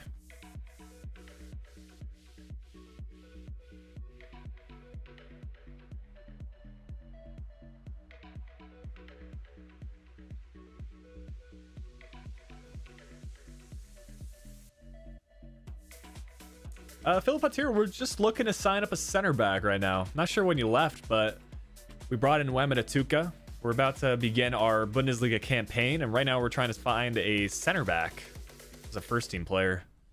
About 20 to 30 million in our transfer budget. And we might like to sign Abdou Diallo.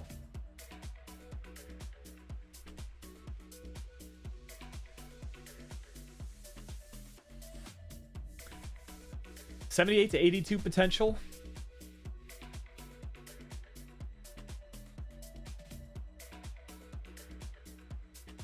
Yeah, this could be interesting because I don't know if he's going to get into the first team for PSG.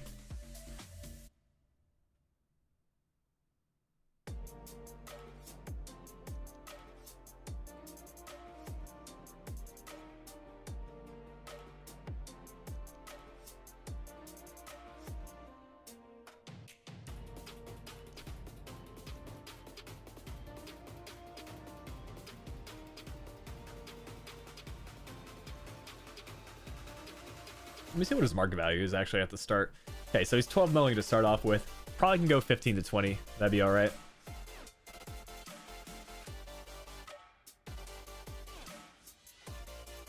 We would have two left-footed center backs, though. I don't know if that's like a deal breaker for any of you, but I kind of like having a left-footed player on the left or right-footed player on the right. Let's consider Sven Bender. What's he start at for career mode? 81 to start. That's not bad. Real question is if he can make the transfer, like when he left the club. Also, these Bilbao kits are nice. Very clean.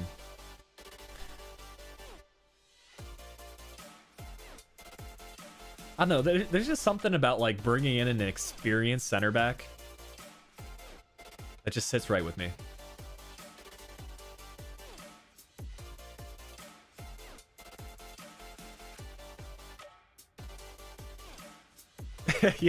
yeah, Bender's from the Basque region. That'd be pretty funny. Let's see. So his market value at the start is 13. What do you think's a fair offer here? I'd say between 13 and 15 because his overall probably has gone down a little bit.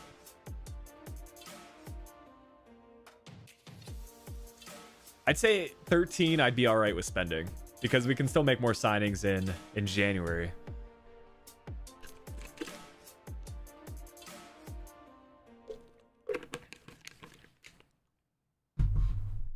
Let's just go in with 13. See what they have to say. As long as they don't... Yo, 27.4. What are you talking about? There's no way Sven Bender is worth 27.4. To be fair, it's 13 million euros, which probably equates to like 15 to 16 million pounds or dollars. Which means that Boateng deal was not bad. I wonder if I can go in for him again. I'll do 15, and if not, I might just have to go after Boateng.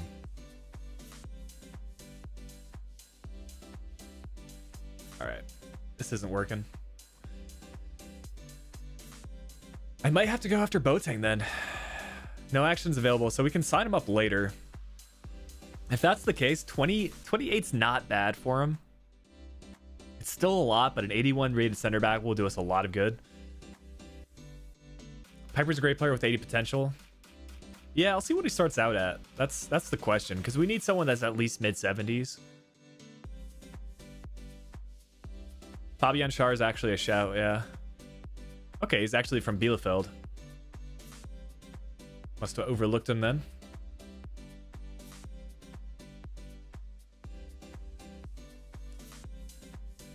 Meanwhile, he's over at Betis.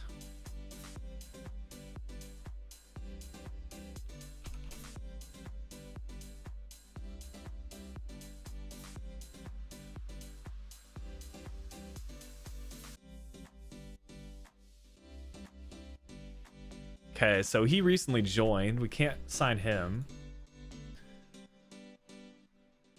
24 mil for Boateng. Yeah, I think if we could get somewhere between 20 and 28, I guess 24 is right in the middle.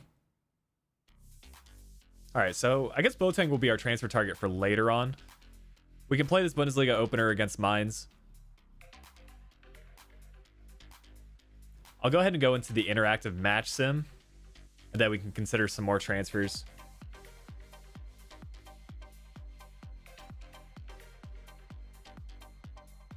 I'm pretty confident we can win this first match against Mainz, though. Like, I feel like this is a pretty fair matchup. They have some higher rated players like Batshuayi and Botius, but, you know, we have a decent starting 11 as well.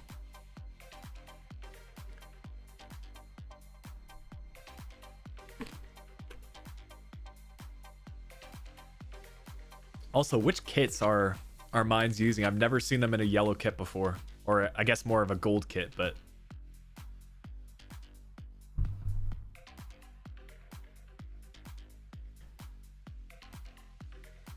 what I'm wondering is if there are like formations that are more effective for interactive match sim, or tactics that are more effective. I've always wondered that.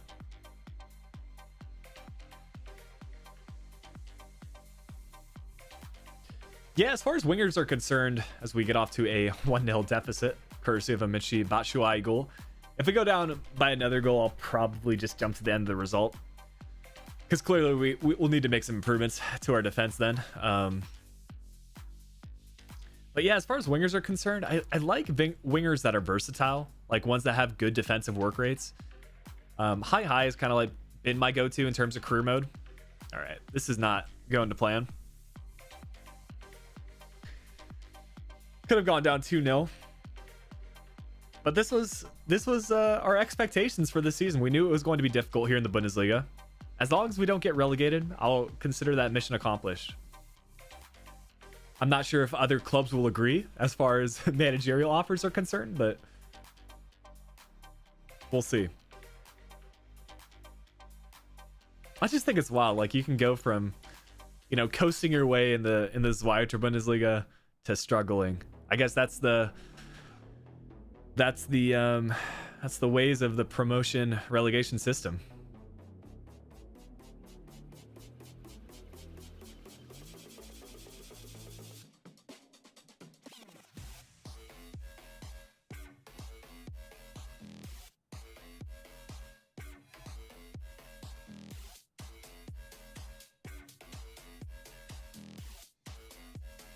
We just cannot seem to hang on to any possession right now, which is fair for Mainz. Like, they're 1-0 up. They have no reason to go out and attack. But, you know, even when we get the ball, we might be able to do something here. Send it across. Do something. Don't pass it backwards. That was a fair chance by our number 18. That's Robinson, our homegrown player. Dribbling by one. Getting a shot on target. But we push on to the second half. We just need a moment to step up. If we get a draw in our opening match day, I'd be completely fine with that. We still have improvements we want to make to the squad.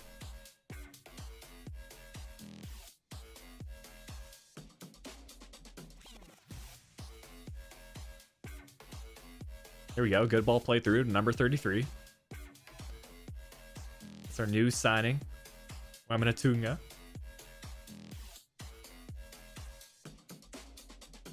Also, apparently we don't have our new striker signing. I must have forgotten to put him in the starting 11.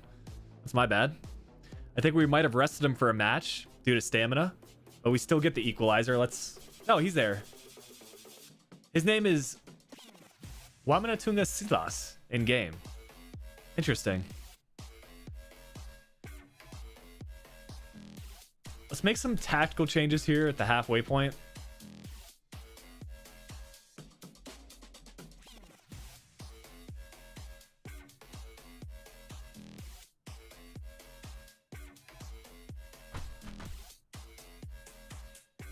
We just need to hang on for this result. I'd be completely fine with 1 point here.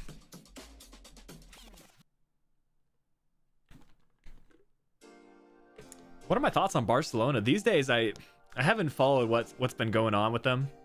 Yeah, really since the whole Messi situation. I know they brought in Serginho Dest, but I'm not sure like how their form is in the league.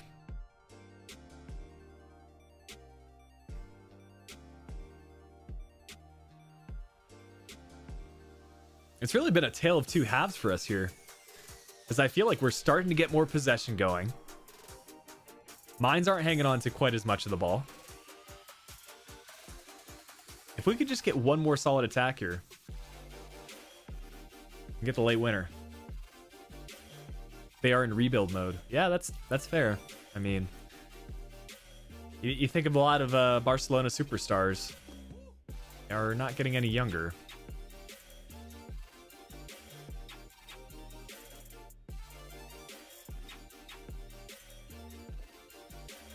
Yeah, I know Ansu Fati had a pretty good first month, huh? In September. No, he was voted like La Liga Player of the Month. But a single point for us here on the opening match day of the Bundesliga. I'll take it. Lone goal for us from Wamanatunga, our new signing, and Batshuayi scoring the other one for Mines. Let's try to bring in a center back. I think that's going to help our defensive shape, our defensive performance.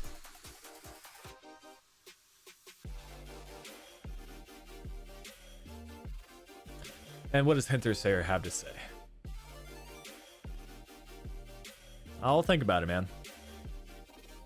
Eventually he can take over as our second string striker behind Tarota, but for now, I'm just looking at the ratings. Anyways, we do have a scouting report back on Richards.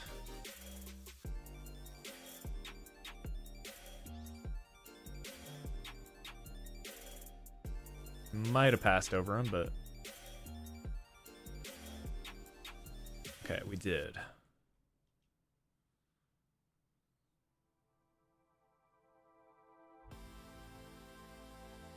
All right, so 70 overall, still a little bit too low for a first team center back. I think the move will be going for Boateng once we can again. The problem with what I was doing before is I was looking at the wrong currency on FIFA. So since we're on US dollars because we started our career mode with Inter Miami, got to get the currency right.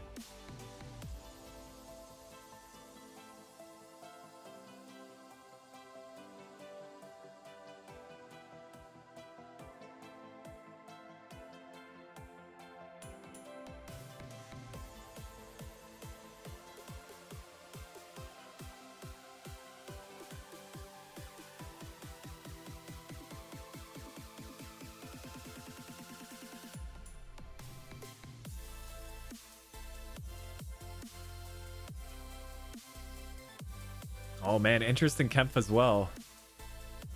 All right, so we've got to make a decision here. Do we want to go after Kemp? Do we want to go after Boateng? Because if we want to go after Kemp, we need to do it now.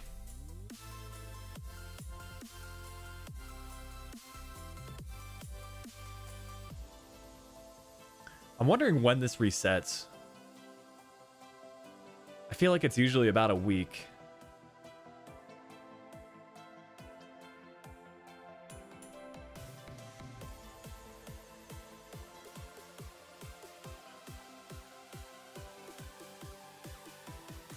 Yeah, I mean, Piper is still a potential signing. I'll have to wait and see and when we get a full scouting report back, because we still got a few days left in the transfer window. I do definitely want to sign a center back, though. We've got a few options available.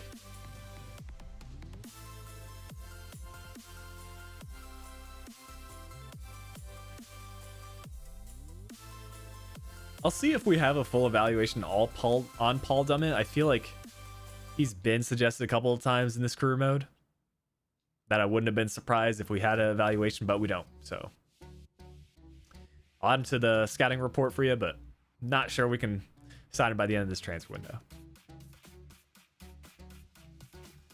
Meanwhile, we have a full report back on Akanji. I'm going to do a quick sim here against Frankfurt.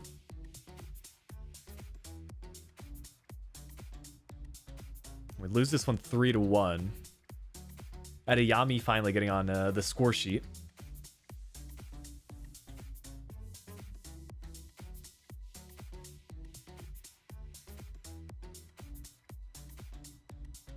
Interest in Akanji. Okay. You know what? If that's the case, a 34 million offer. I just hope we can now go ahead and approach Boateng. That's the transfer I want to make, but you know, if we can't sign him, we have to consider other options.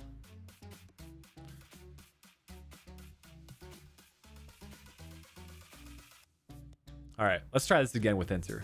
25.8 to 34.6. We'll approach to buy. I'd be pretty good with 24. Again, I'll start with like 21.5, which is right around his market value, and then we'll go up a bit.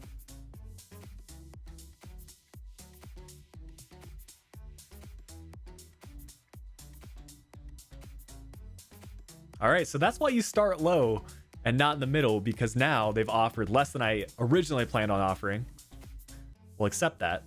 23.1 for Jerome Boateng. That's going to be a massive improvement for us at the center back position. It's good to see him return back to the Bundesliga.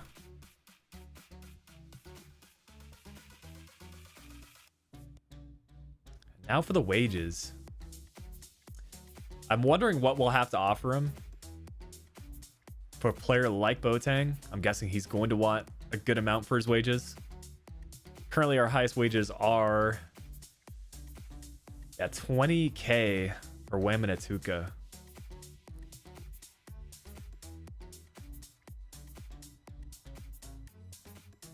I'm making a save just in case this doesn't go well, but fingers crossed that he doesn't walk out on these contract talks. We could always delegate it to our assistant manager, but that's not part of the fun.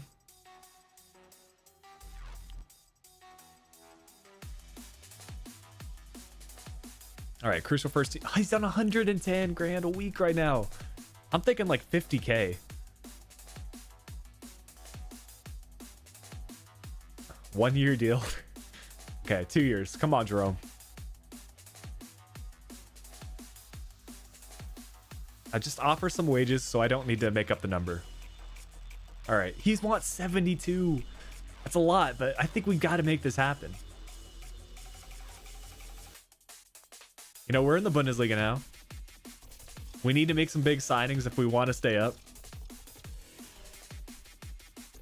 Man, I just don't know. Our current highest is 20k.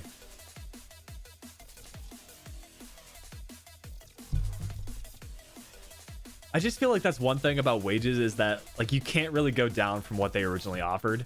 Maybe if you adjust the signing bonus and clean sheets. But we had the budget. The transfer fee was less than we expected.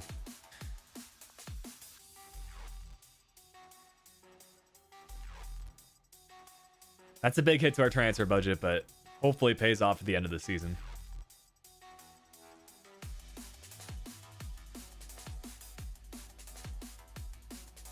If it's not, yeah, that's a good way of thinking about it. That's why we signed him up on a 2-year deal. You know, he'll stay after we leave. I don't want him to like leave Hamburg on my watch, but if that happens eventually, so be it. But gosh, he's like 5 ratings higher than our current highest player, who's Adeyemi. It's nice to see he's improved quite a bit. Or 4 ratings higher than Leibold.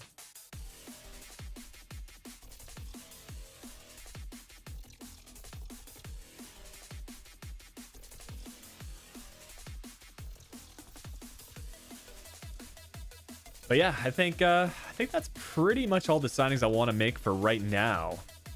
We might look to consider signing a center mid in January if we have the funds available. We can see who performs well over the course of the season, who's not holding their weight, and then hopefully generate some funds that way.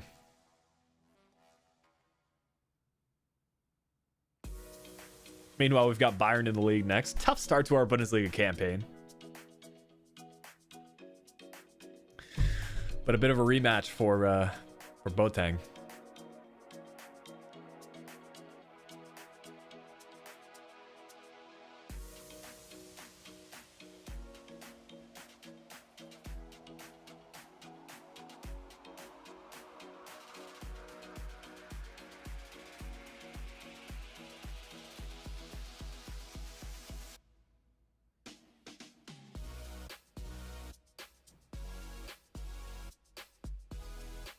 Okay, that went as expected. 0-3.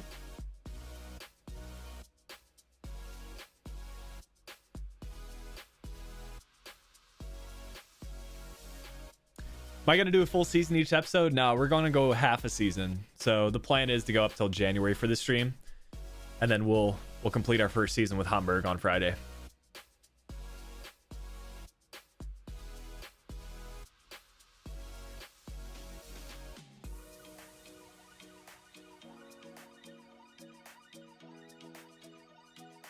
You know, I might have to consider making this transfer later on now that we have a couple of center backs in the team, but for now I'm just not going to make any transfers.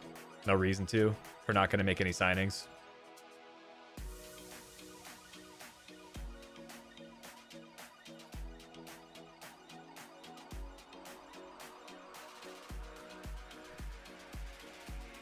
George Francombe, League 2 legend. Why is that, Scott? I'm not too familiar about him.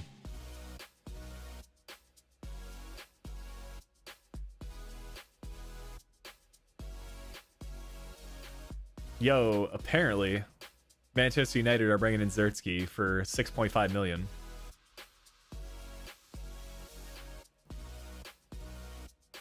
So there's your scouting report on Piper. 74 for his rating. Not bad at all. I don't think he'll be at Bielefeld for the entire season now that they've been sent down to the Zweite Bundesliga.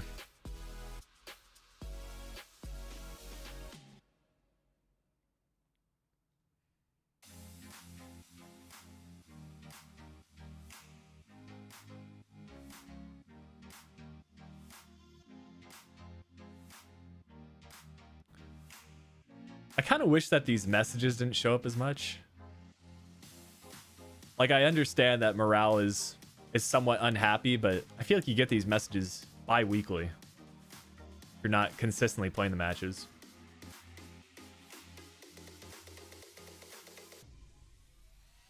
Even do an interactive match sim. But we are getting absolutely dominated in the Bundesliga right now. To be fair, we're playing against some pretty difficult opponents with the likes of like Bayer Leverkusen, Bayern. We just need to play against some other teams around us in the table. Luckily, Union Berlin and Werder Bremen both don't have any points, so we just need to do better than them. As long as we don't finish 17th or 18th, I'm pretty confident we could win a promotion playoff final. You know, I think we have enough squad depth, we just don't have overall rating. Like, we even have potential, it's just the overall rating isn't there yet. Meanwhile, we get the Canada offer. We were talking about Davies and David earlier in the stream. Yo, these Hoffenheim pink kits, though. All right. I see you. I see you. See, these are the kind of matches we need to win. Like, Hoffenheim are a mid to upper mid-table team. If we can just get draws against those kind of teams, wins against teams around us in the table, we're set. I'm not expecting to get results against Bayern and Bayer Leverkusen, because they always finish top 4 in the Bundesliga, at least for as far as career mode's concerned.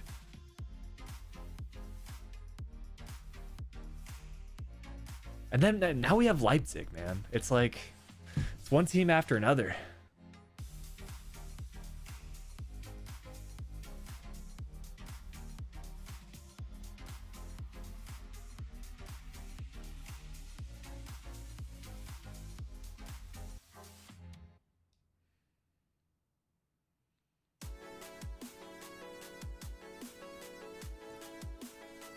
This Leipzig squad is pretty good. And we lose to a 90th minute winner. Oh, man. Yeah, rough start to the season, but hopefully we'll pick up from here.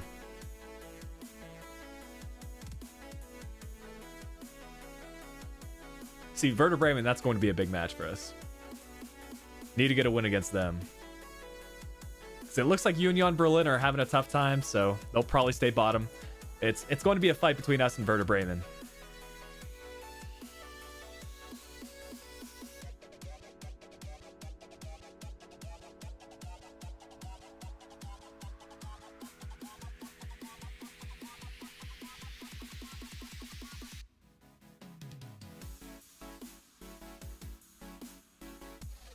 Yo, welcome back in, Santiago. All right, big match of the season here against Werder Bremen.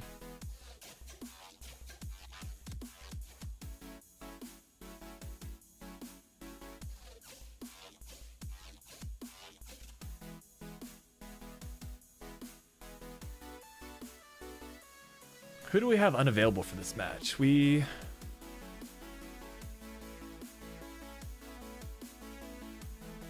think it's just our center back that's not here. So Boateng must have gotten a red card, unless I didn't put him in the starting 11. Oh, he's got a red, so.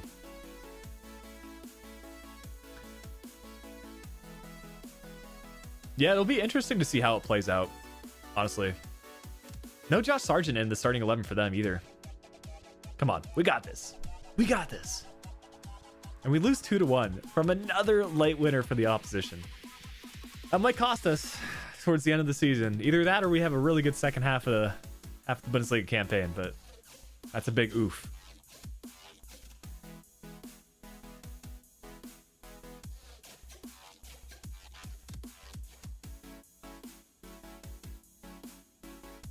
I have seen Sergio Aguero's live streams before, like his highlights. I didn't know he actually posted YouTube content, though.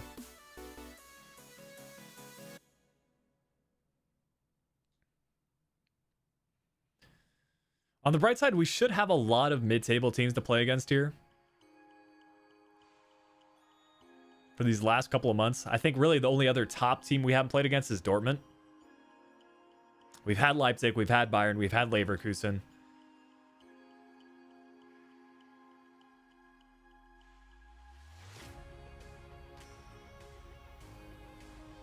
This is another winnable game. Mid-table, Freiburg.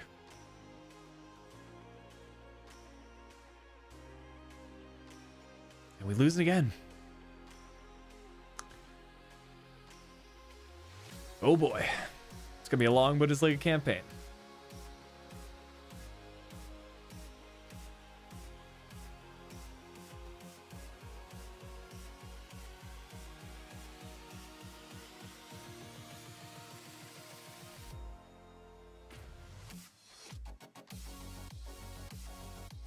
Dang, that's a harsh message from Mr. Leibold. I do feel like morale, man. The captains are really coming at you this season, or this FIFA.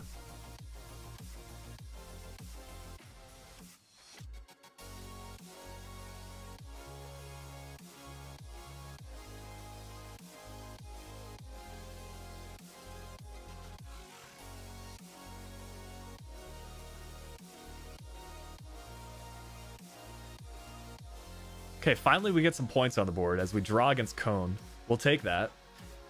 We just need to get some of our morale higher. Hopefully pick up some wins. I might just leave it to the computer to simulate some of these and not do quick sim.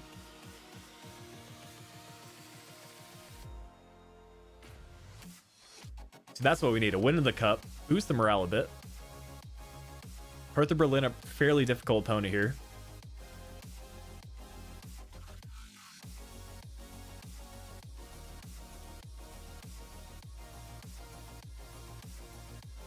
And now the board are starting to consider how I'm doing.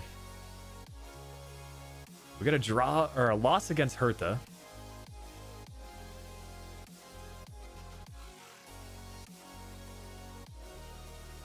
Yo, apparently Werder Bremen are starting to do well now because it's us and Union Berlin at the bottom. We need to get some wins, especially against Düsseldorf.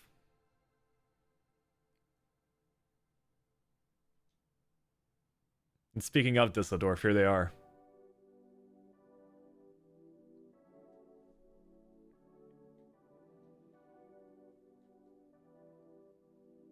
Got a draw against them. That's not exactly the result we needed.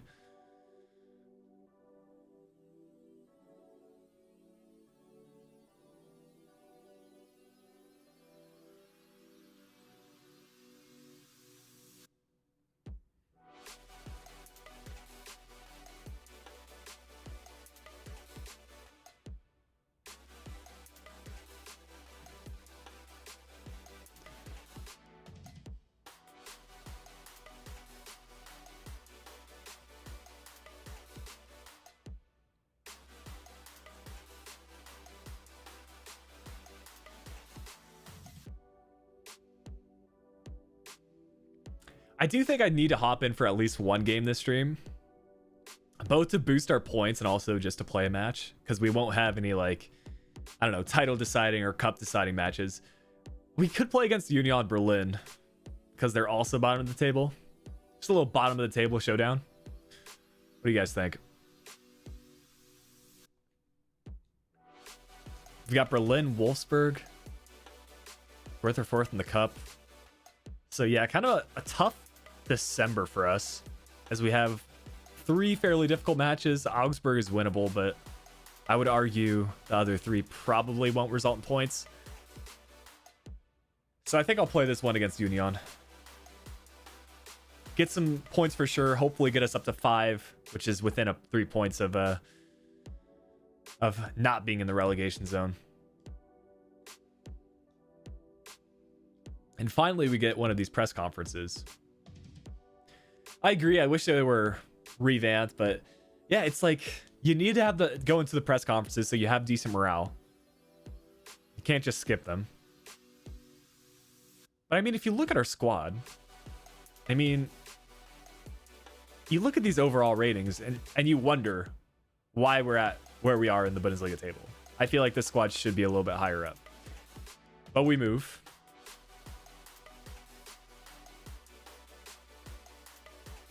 I think we're looking pretty good for the starting 11.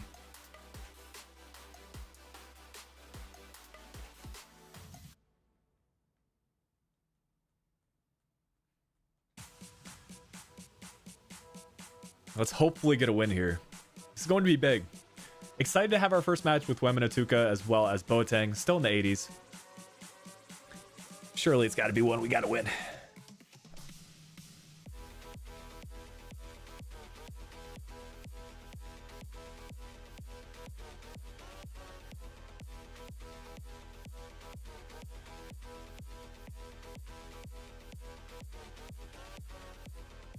FIFA 19 on 360 sounds like something. I'm not sure if it's a good something. Well, I must confess, this is one of my favorite football cities, the Hanseatic city of Hamburg. Welcome to the Volkspark Stadion. My name is Derek Ray, and I'm joined for commentary. Well, at least the fans came out to support us today. From the Bundesliga coming right up. It is Hamburg, and they face Union Berlin. It is pretty cool that Hamburg have a stadium in game, even being a Schweizer Bundesliga club. What should be a really entertaining game. Well, the home side low on. So that seems to be the problem. Maybe we need to bring in another goal scorer. But with that said, like, we have 3 decent attackers. Wemmenatuka. Yeah, Silent Snails, I agree. Simulations have always like produced not great results, but even more so this FIFA, man. I'm having a hard time. Especially like for the Saints career mode, I mostly simulate. Like I play anywhere between 3 to 4 Premier League matches each half of the season. So usually I win those. But as far as simulations are concerned, if you don't have the overall, you're just not in luck. Well, there's the Jerome Boateng highlight. Aiden, you have missed a subpar Hamburg performance in the Bundesliga so far. We currently sit joint bottom of the table with Union Berlin. I think we both have 2 points. The next highest up is 8 points. So we need to make sure we don't finish 17th or 18th this season. As long as we get in at least the promotion playoff final, I'm all right. I feel pretty confident playing against whoever wins the Schweizer Bundesliga or whoever finishes in 3rd highest. But if we get relegated, I'm not sure we'll get many great job offers. So you could call this a bottom of the table clash. Well, when we caught up with the manager, he claimed not to know that last time out it was his 50th career win. Another victory would do nicely today, Lee. Yeah, it's another great milestone. Seems like the players really like his management style. When that's the relationship, it doesn't half make it easier to win football matches. He'll want win number 51 today. Yo, that's a foul. Okay, free kick right outside the area. And it sets up a free kick in a dangerous position. Yeah, I agree. Like, if you play every match of the season, I also get like somewhat bored. For these live streams, like I like going at a pretty rapid pace, so they just need to figure out a good system in terms of like the simulations. Apparently this is my first free kick on PS4 for us to get the tutorial.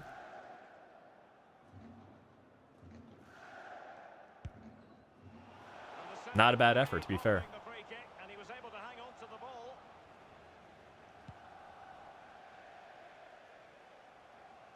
And a throw in forthcoming.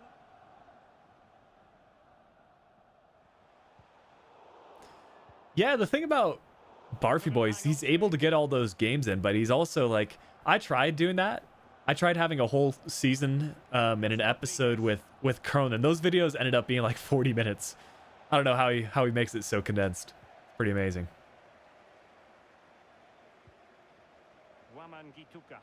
Wamangituka. All right. Yamera. Still pushing for that goal that would see them forge ahead. Good tackle taken away. Union Berlin are pretty astute defensively. Like, they're not giving us a lot of chances. Kruse. Oh, that's a good ball. Mays.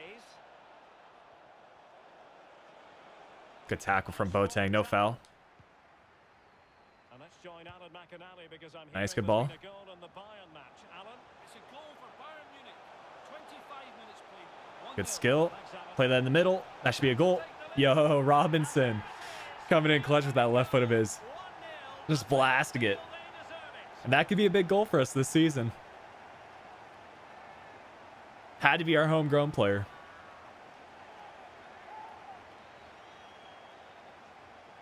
Well, in this replay, you're going to see a It was that little bit of skill from Emery Abi that set it all up, though. Why he was left exposed, nothing he could do. A nice goal on the volley. Almost hit the camera. The opening goal of the game then.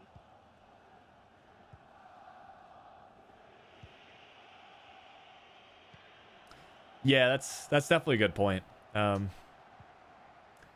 kind of why I think like the Kaiserslautern Road to Glory worked on the channel, is because we moved at such a rapid pace, and there isn't quite as much interest in, you know, Dritte Liga matches. Like, a lot of people are familiar with the Bundesliga, but the number of fans you get for Zweite Bundesliga and Dritte Liga isn't quite as high.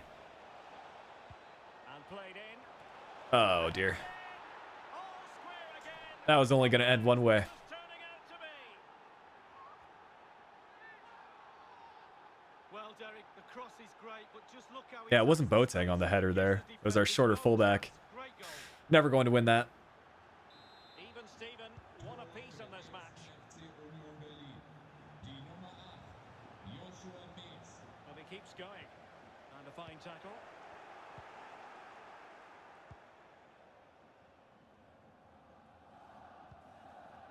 Brian Haynen. Well, great read there to intercept. I'm just being told a goal has been scored at the Weserstadion.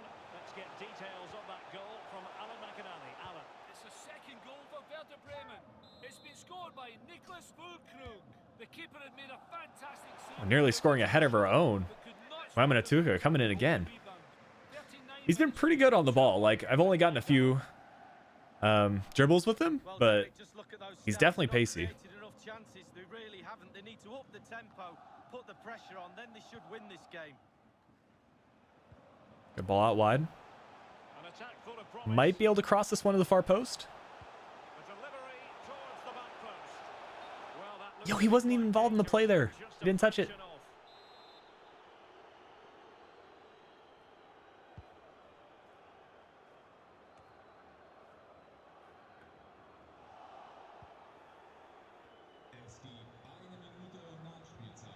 Adeyemi. He's got to score. Got to do better there, man. Troubling the keeper. Which commentator do I like better, Martin Tyler and Alan Smith, or Derek Ray and Lee Dixon? I think I like Martin Tyler and Alan Smith. Yeah, usually I just turn commentary off, or I don't have my headphones in when I'm like recording for Southampton. Here. Sometimes I do switch around with the foreign language commentaries. Spanish is always fun. They get pretty hyper and intense.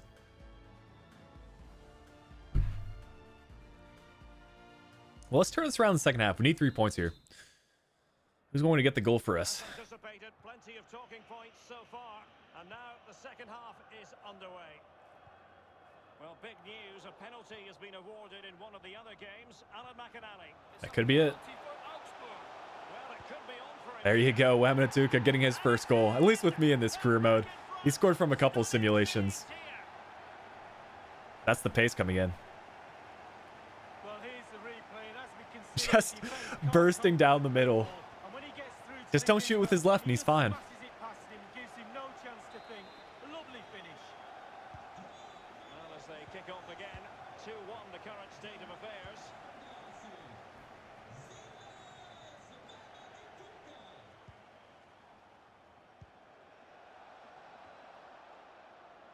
Now we just need to be solid defensively. Make a couple of substitutions. Intervention, winning the ball back. Play through Ramanatuka. And that's GG's. Oh, what an opportunity. He's too good. just push the ball forward with right stick.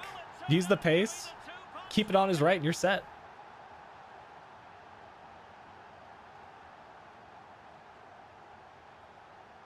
We are still on legendary difficulty, by the way.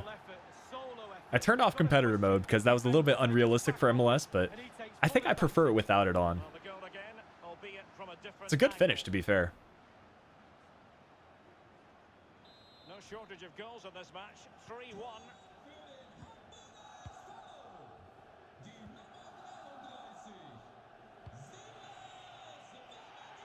And space to exploit, maybe.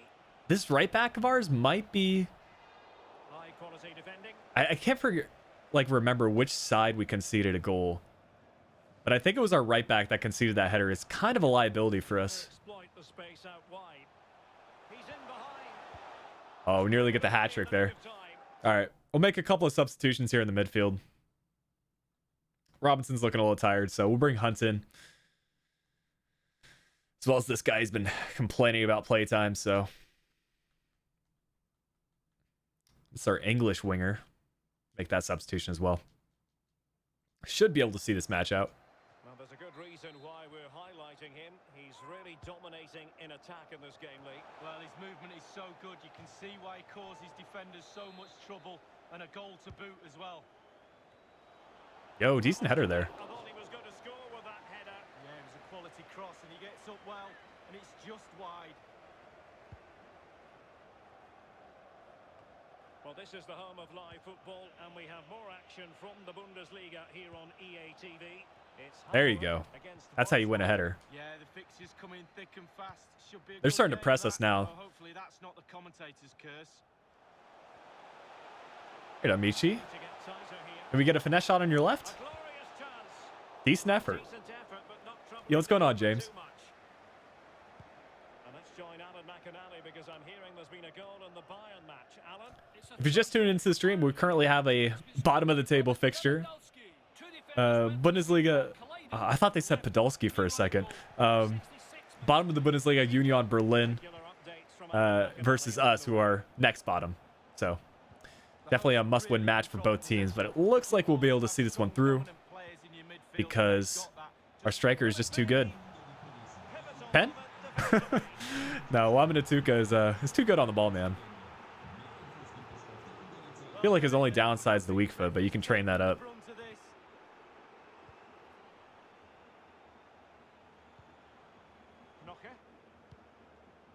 Another live match from the Bundesliga coming up soon on. Yo, they've got Bremen next. That could be another big match. Berlin facing Werder Bremen. Yeah, Derek, should be a great atmosphere there. That might be a I goal. would be tuning in for if I wasn't there. Yo, that's a great dribble. Could be on for a Big save from our keeper, though. Come on. the whites of the keeper's eyes and the He pulled it back at just the right moment. great goalkeeping. Well, he's denied a certain goal there. Great reflexes from the keeper. Why don't I make two lineups? Yeah, I do for my, like, YouTube playthroughs, to be fair. Maybe that's something I need to do offline. But as far as, like, quick sims are concerned, I just rotate out the players that are tired. When you don't have too many, like, competitions to worry about, like you do for the Bundesliga, you just really have the Pokal as well as the league. No, we actually lost the Bremen game. I think 1-0 to, like, an 80th minute winner by them.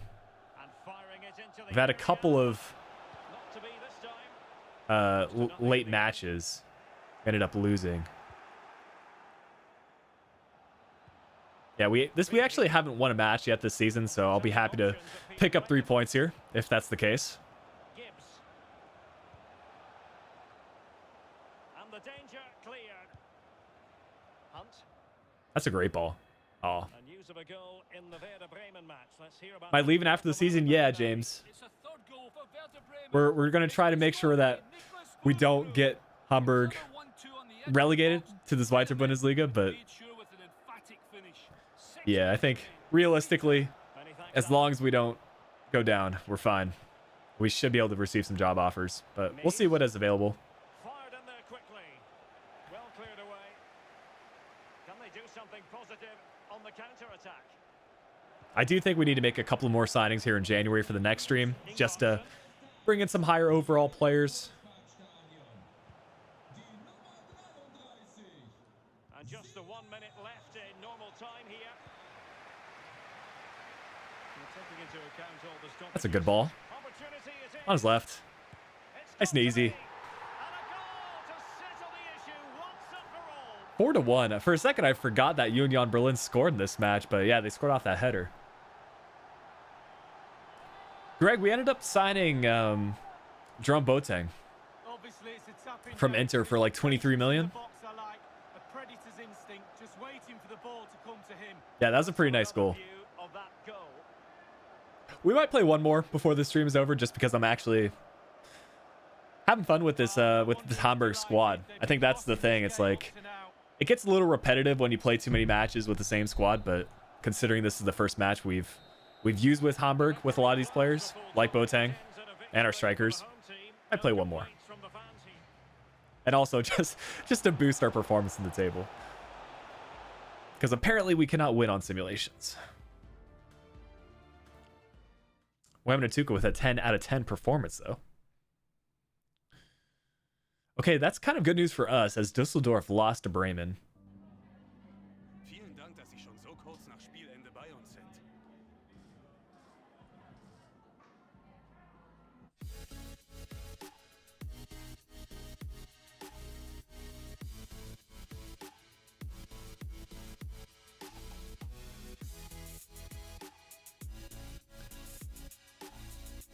All right, so where does that put us? That puts us within 2 of Augsburg.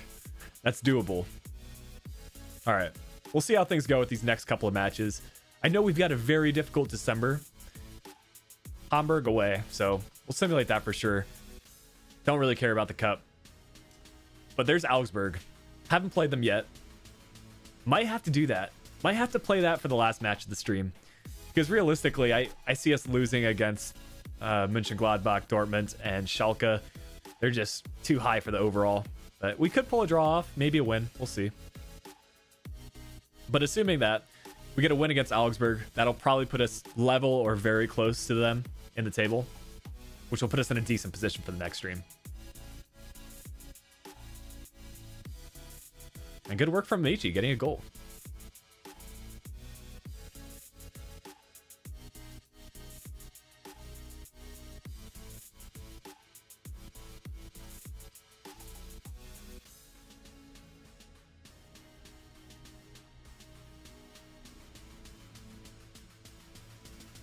How's Robinson doing? Yeah, he's doing well. I mean, he scored a goal in our match against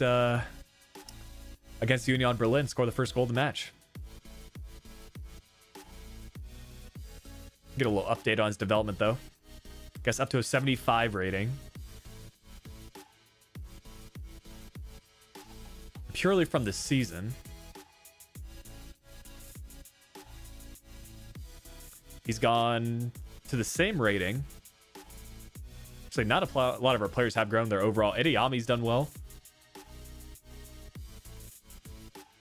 And then Wemnatuka has done well as in addition.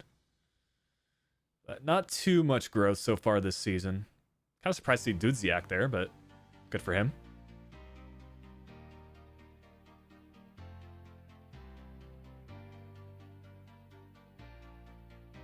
I'll let the computer decide our lineup for this one, because I do not have high expectations against Werder Bremen. They are 12th in the table, so, you know, maybe we can pull one off here. Coming off of a win, we get a draw. We take those. We take those points.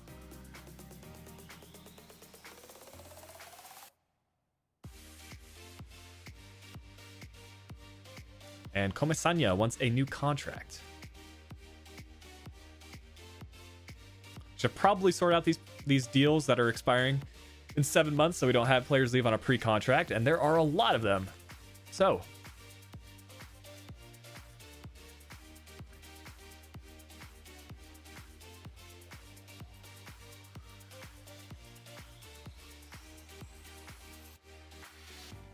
yeah, Wamanatuga, he scored 2 goals in our last match. He's really good on the ball. Pretty quick as well.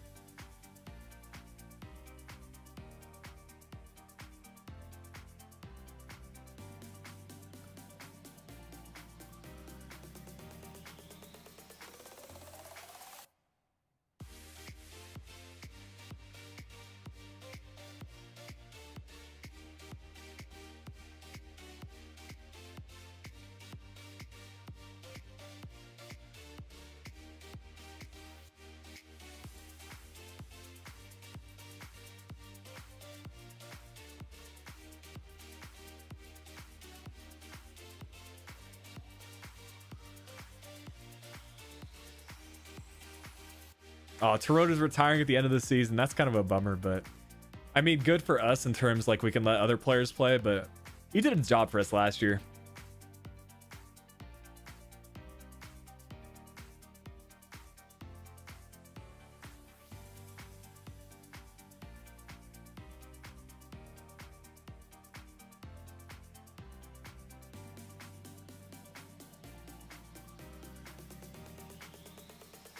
Same with Hunt. Man, all of our like really legends from season 1 are leaving the club because of them retiring.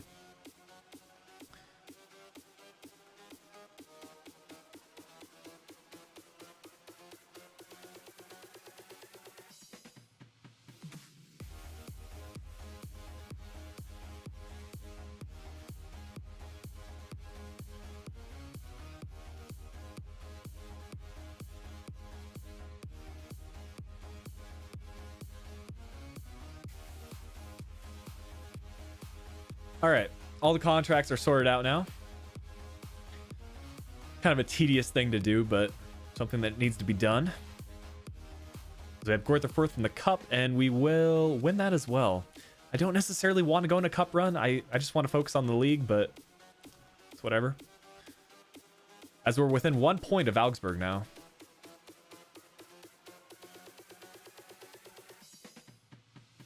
Let's see where Mönchengladbach are on the table. Currently 5th. All right.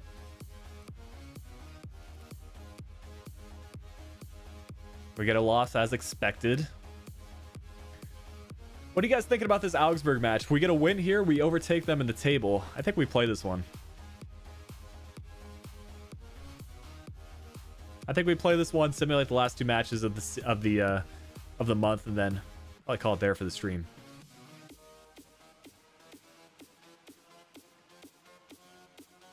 Yeah, I think the consequences of us losing is just too high. Because if we lose, that'll make the gap 5 points between us and Augsburg. 4 points between us and Dusseldorf. Meanwhile, Kylian Mbappe wins the Ballon d'Or this year.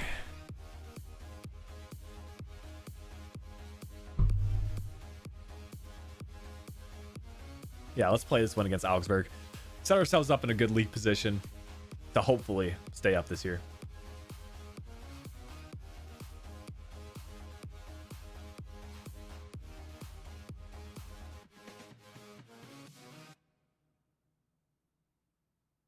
Look at this lineup, though.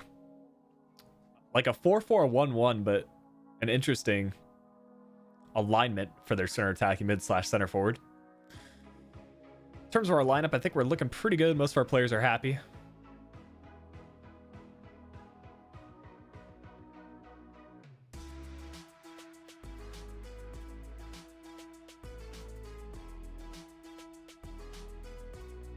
We still need to give this Thiago Silva regen some more playtime.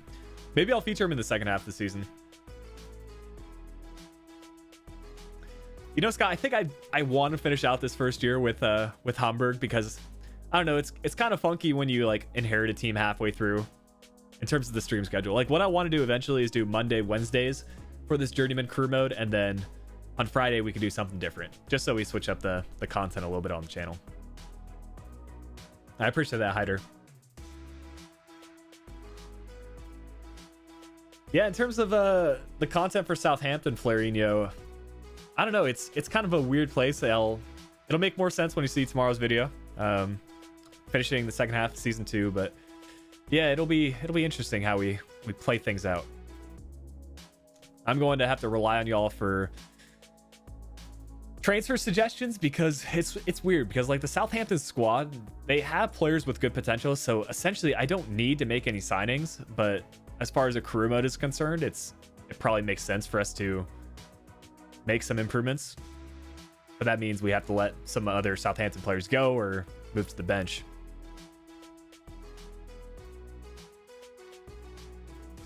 Anyways, let's get into this match against Augsburg. Van Drongelen is a weak center back for the Bundesliga. Yeah, unfortunately, he has decent potential, but his rating just hasn't progressed.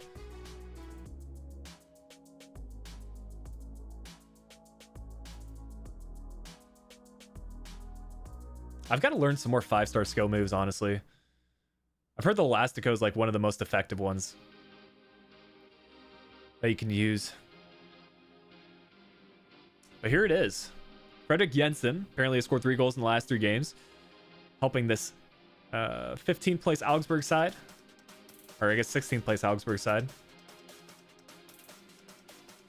retain their position. But we're traveling away from home. Looks like Augsburg have an actual arena in game, but essentially we just need to feed Wematuka, give him the ball, and he'll just cook up some more goals.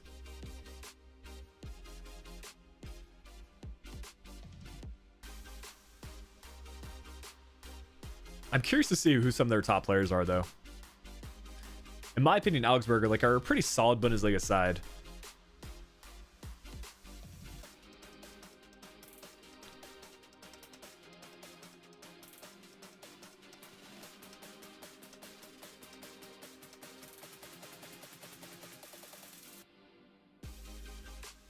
Yeah, Florino, I think that could be a shout. Like, probably need to incorporate some potential consequences into the career mode. And like, honestly, some of our player ratings are getting to a really high point. Like, I think Ward-Prowse is to an 85 or so. It's just a question of like, would he stay at Southampton his entire career? I know he just signed a new contract IRL. Same thing for Danny Ings. He's 30 years old. He's probably at the peak of his career. Will he see it out at Southampton? He's been one of our most reliable goal scorers, but I think a switch up might be necessary for season 3. Just to keep the career mode interesting and entertaining.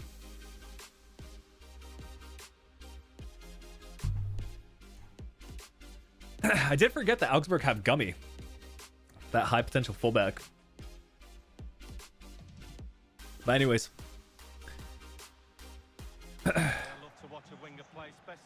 Let's get this win. The central striker will stay more or less in front of the goal. The support will be provided by the 3 central midfield players. The back 4 is pretty conventional, but the fullbacks will be asked to support from behind. Lewis Cook. Well, strong play here. Uh-oh. Dual shock battery low. Is it going to end up being productive for them? Vargas. Very alert defender. Yeah, definitely do a skill pass there from that sort of position. That's exactly what I want. Freaking Van Drongelen. Just cutting off the supply.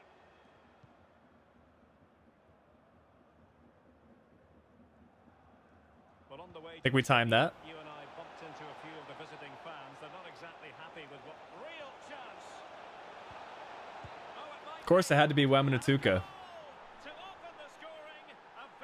Who else would it be?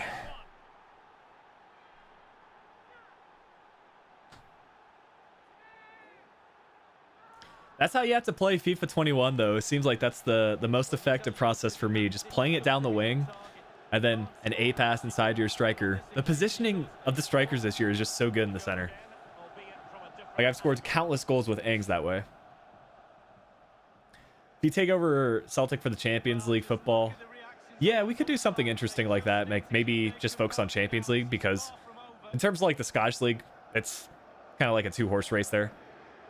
They're Celtic and Rangers. But like a Celtic Champions League career mode could be interesting.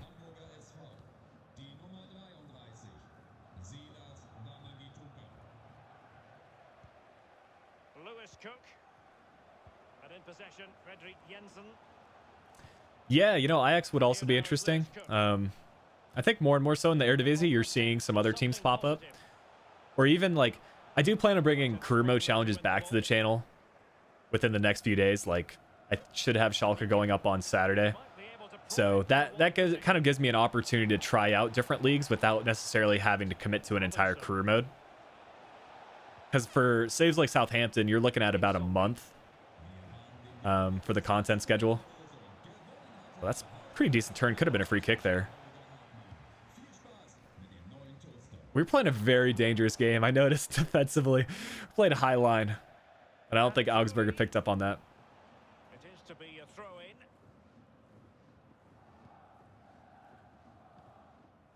Waman Gituka. Oh, he's got the skills. Robinson. Kinsombi. Jeremy Dudziak. It might be on for them. Oh, big chance. Yeah, Wamanatuka's like a cheat code, honestly. Pretty fun to use in game. I might need to sign him in my ultimate team. I don't play that much FUT this year, but low-key, I want to sign him now. Well, look at this again. It's all about being in the right place at the right time. It's that chop pass and the run into space, man. A chance to revisit the goal. Plus, he's got the right boots for Hamburg. Well, a second goal for them here.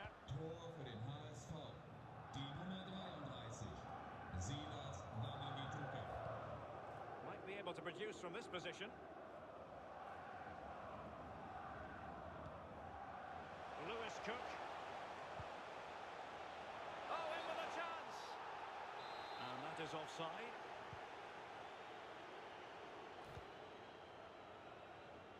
Yeah, I think the Schalke career mode challenge will be interesting. In terms of like the series format, I think it is something that And he's in. this might be a goal. Got to bring out the keeper. Dude, this keeper has been clutch for us. Doesn't have the best rating, but he's made 2 big saves in back-to-back matches. Well, he's denied a certain But as far as the career mode challenges are concerned, yeah, you know, the more that we do, I guess like the more I'll get comfortable with the series, and then we can make a couple of changes along the way. But I'm pretty happy with like the recording so far.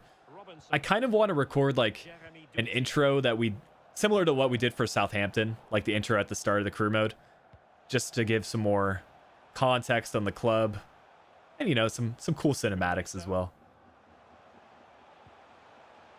It's opening up for them.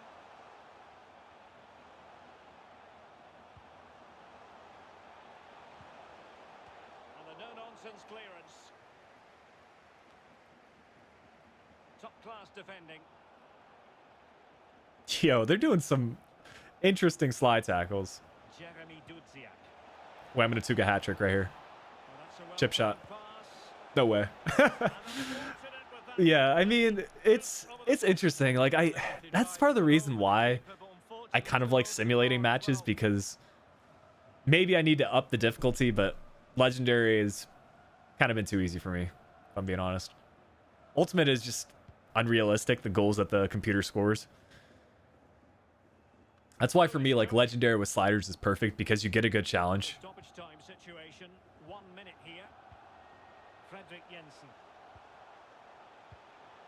Keeps. And that will be the keeper's ball. Nice. Not a very complicated catch for the keeper.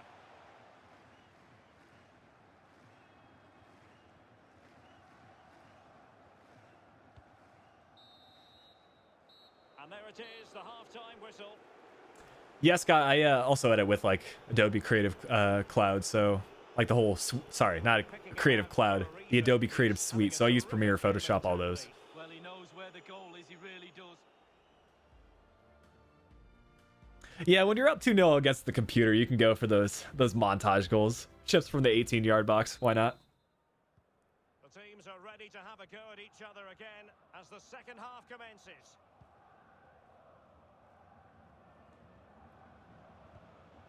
Kinsombi. Now it's with Boateng. Robinson. Committed challenge.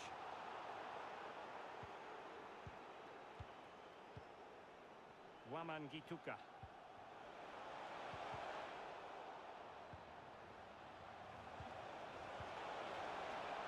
Really good challenge.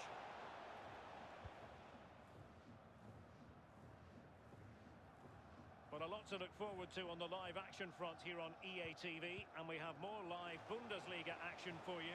It's Augsburg facing Werder Bremen. Yo, Augsburg versus Bremen as well. That'll be a big match. In that stadium should be a really entertaining match.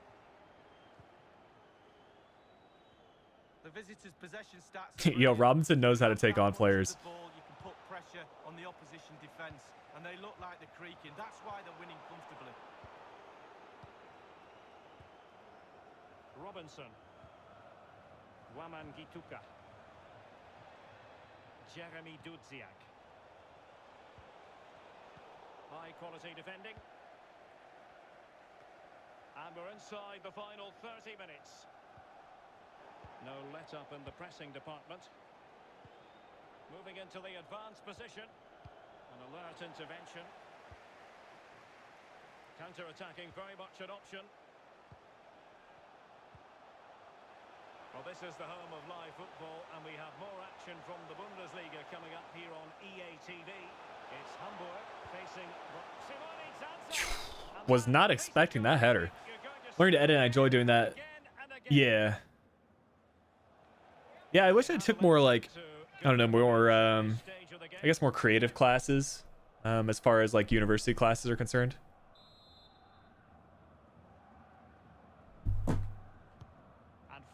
Into the area.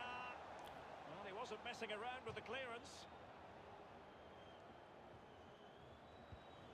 Yeah, I need to get more familiar with agile dribbling, to be fair. I think I just need to spend like a day looking at the new features in FIFA 21. Because I think, like, gosh, probably 70% of the goals I score are just from counterattacking through ball chances. Waman Gituka.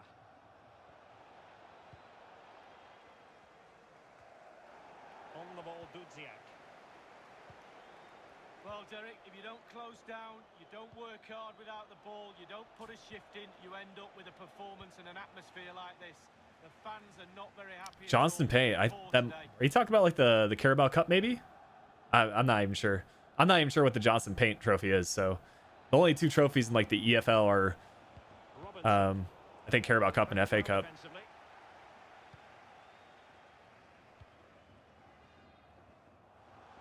Hopefully keeper can get to that. Yes, keeper. What a save. Hero.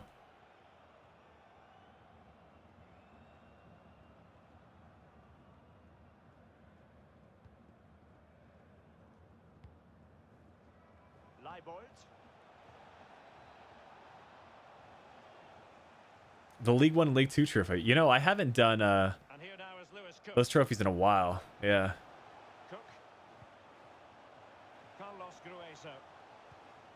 All right, let's try to get Wemnatuka's hat trick since they're pushing up so many defenders now. And a throw in forthcoming. Well, they've been getting the substitute ready, and now they will make the personnel change. Yo, ref. The tackle completely mistimed, and you would expect a booking under the circumstances. The referee has deemed that to be a bookable offence. Absolutely, agree with that one.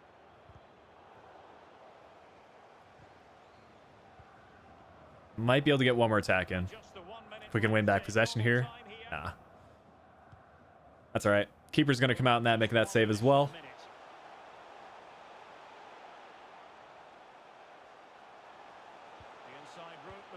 Yeah, why are they going? No. Are you guys seeing what I'm seeing? No. No way. That was like trickling towards him. He's getting transfer listed. Like, first, why are they going with a chip shot from there? But oh my goodness, it won't matter for the result. But what is that? That is horrendous. That calls for instant replay action right here.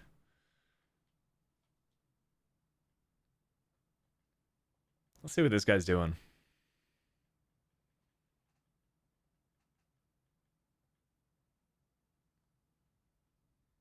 This is the guy on the line.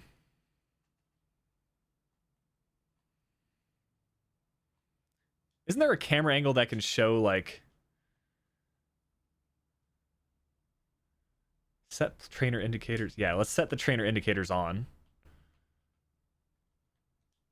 I don't know. But that should have been easy. Whatever. We get the 3 points. If that would have been like an equalizer, I would have been pretty upset.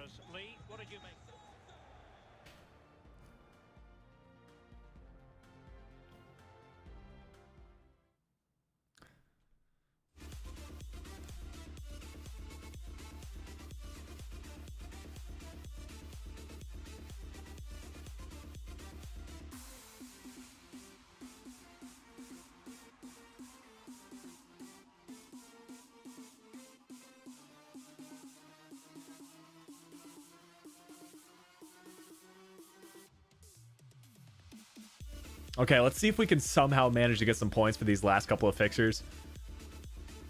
But I'm happy with where we currently are in the league. Manager rating is slowly going up, now to 75, a little bit better.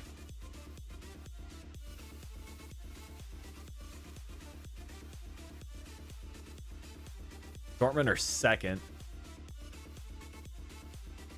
We get a 1-0 loss. That's not horrible. Schalke away. We get a draw. We'll take that. You know what? We'll take that. Puts us 2 points ahead of Augsburg going into the second half of the season. It'll be an interesting second stream that we have here with Hamburg. Make a couple of improvements here in the January transfer window. Jeremy Robinson slowly starting to increase in his overall.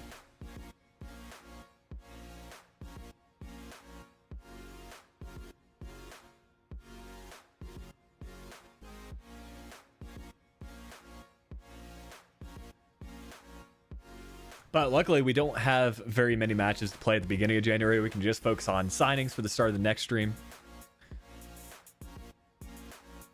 We'll see if we have any messages here in the inbox as we go there. But yeah, I think bringing in another center back could be a move. Maybe a center mid. Just something to boost the overall rating of the club. Let's see what we're working with here. Youth Squad monthly report. Some authors withdrawn. Yeah, we're good there. Yeah, but I think I'm going to call the stream there, guys. Appreciate all of you that are still hanging out. We've got Scott, we've got Hyder, Aiden, Santiago. I know Greg was in here a while ago. But yeah, appreciate you all staying in the stream as well as Plerinho. We'll be back on, I guess, Friday now for the second half of Season 2 with Hamburg. We'll be taking over a new club at the end of the stream and hopefully staying up in the Bundesliga. But I guess until the next one, I'll see you then. Later.